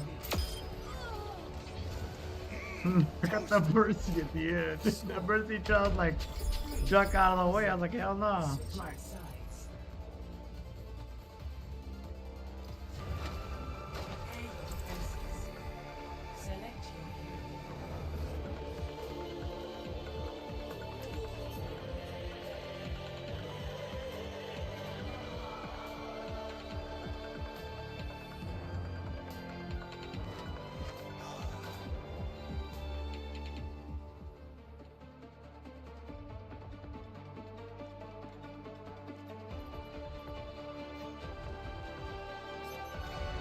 Together then strikes them down.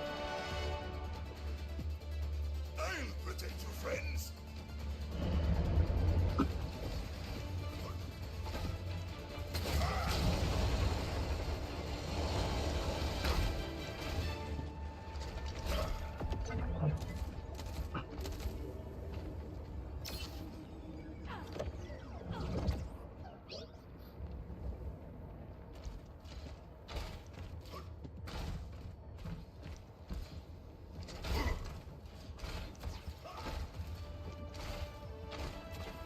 Alright, we got this. 4, 3, 2, 1. Attackers incoming. Target in sight.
Oh, they didn't even push yet. Oh, that's good.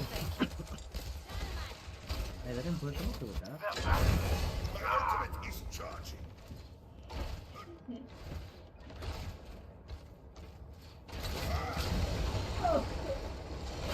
Keep you safe. There's the enemy.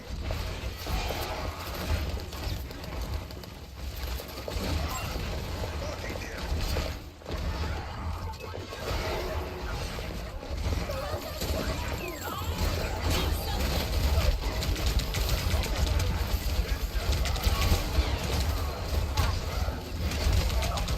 Stuck. I got stuck.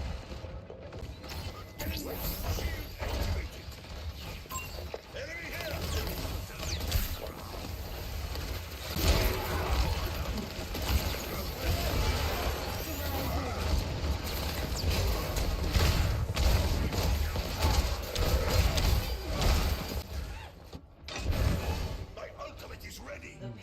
Gotta watch out for that mercy, guys. Shield activated. Enemy here.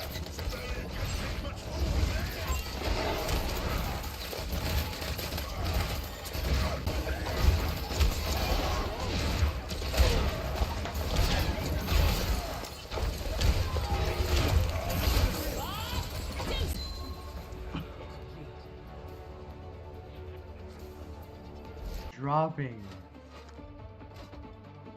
Man, that sucks.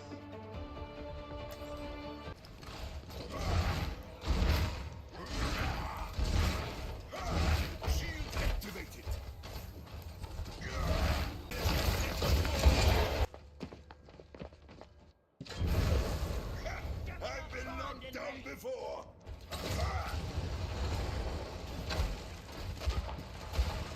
Oh my god. They must have packed that there, because before I was able to charge them all. I guess I can't do that anymore.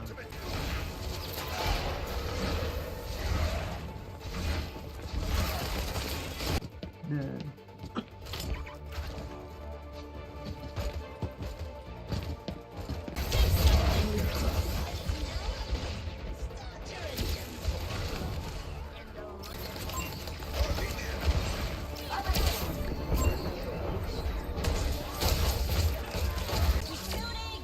Oh, now you do your roll. Now you do your roll.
But we haven't DC'd from YouTube, so I mean that's a plus.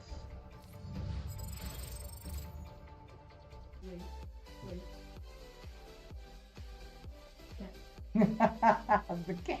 Hey, what you doing? Cat. Make sure y'all stay hydrated.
Connection. That's why we're pausing at the moment.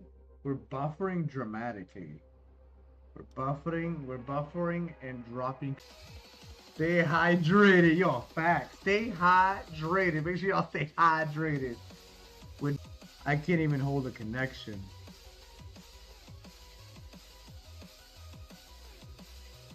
Good. Also, Stalker is pointing up. We finally hit the bottom. Look, so. This looks good. This looks. It doesn't. Just so y'all know. Yeah, if it doesn't bounce or 13-4. I think possible 13-4 on the 1 hour, but it's pointing up. So let's see what happens. We're losing connection dramatically.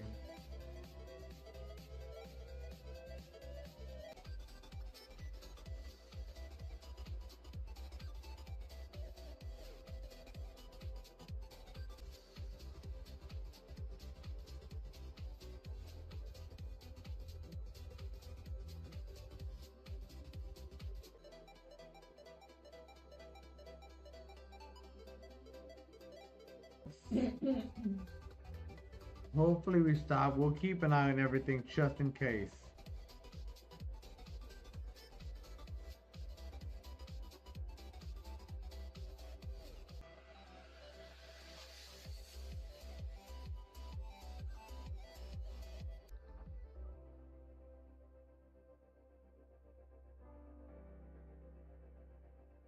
That make him feel like he has to be very convinced because of this condition. Oh, okay. And he goes on VR and it scares the heck out. One of the videos I showed you, where he dressed up as a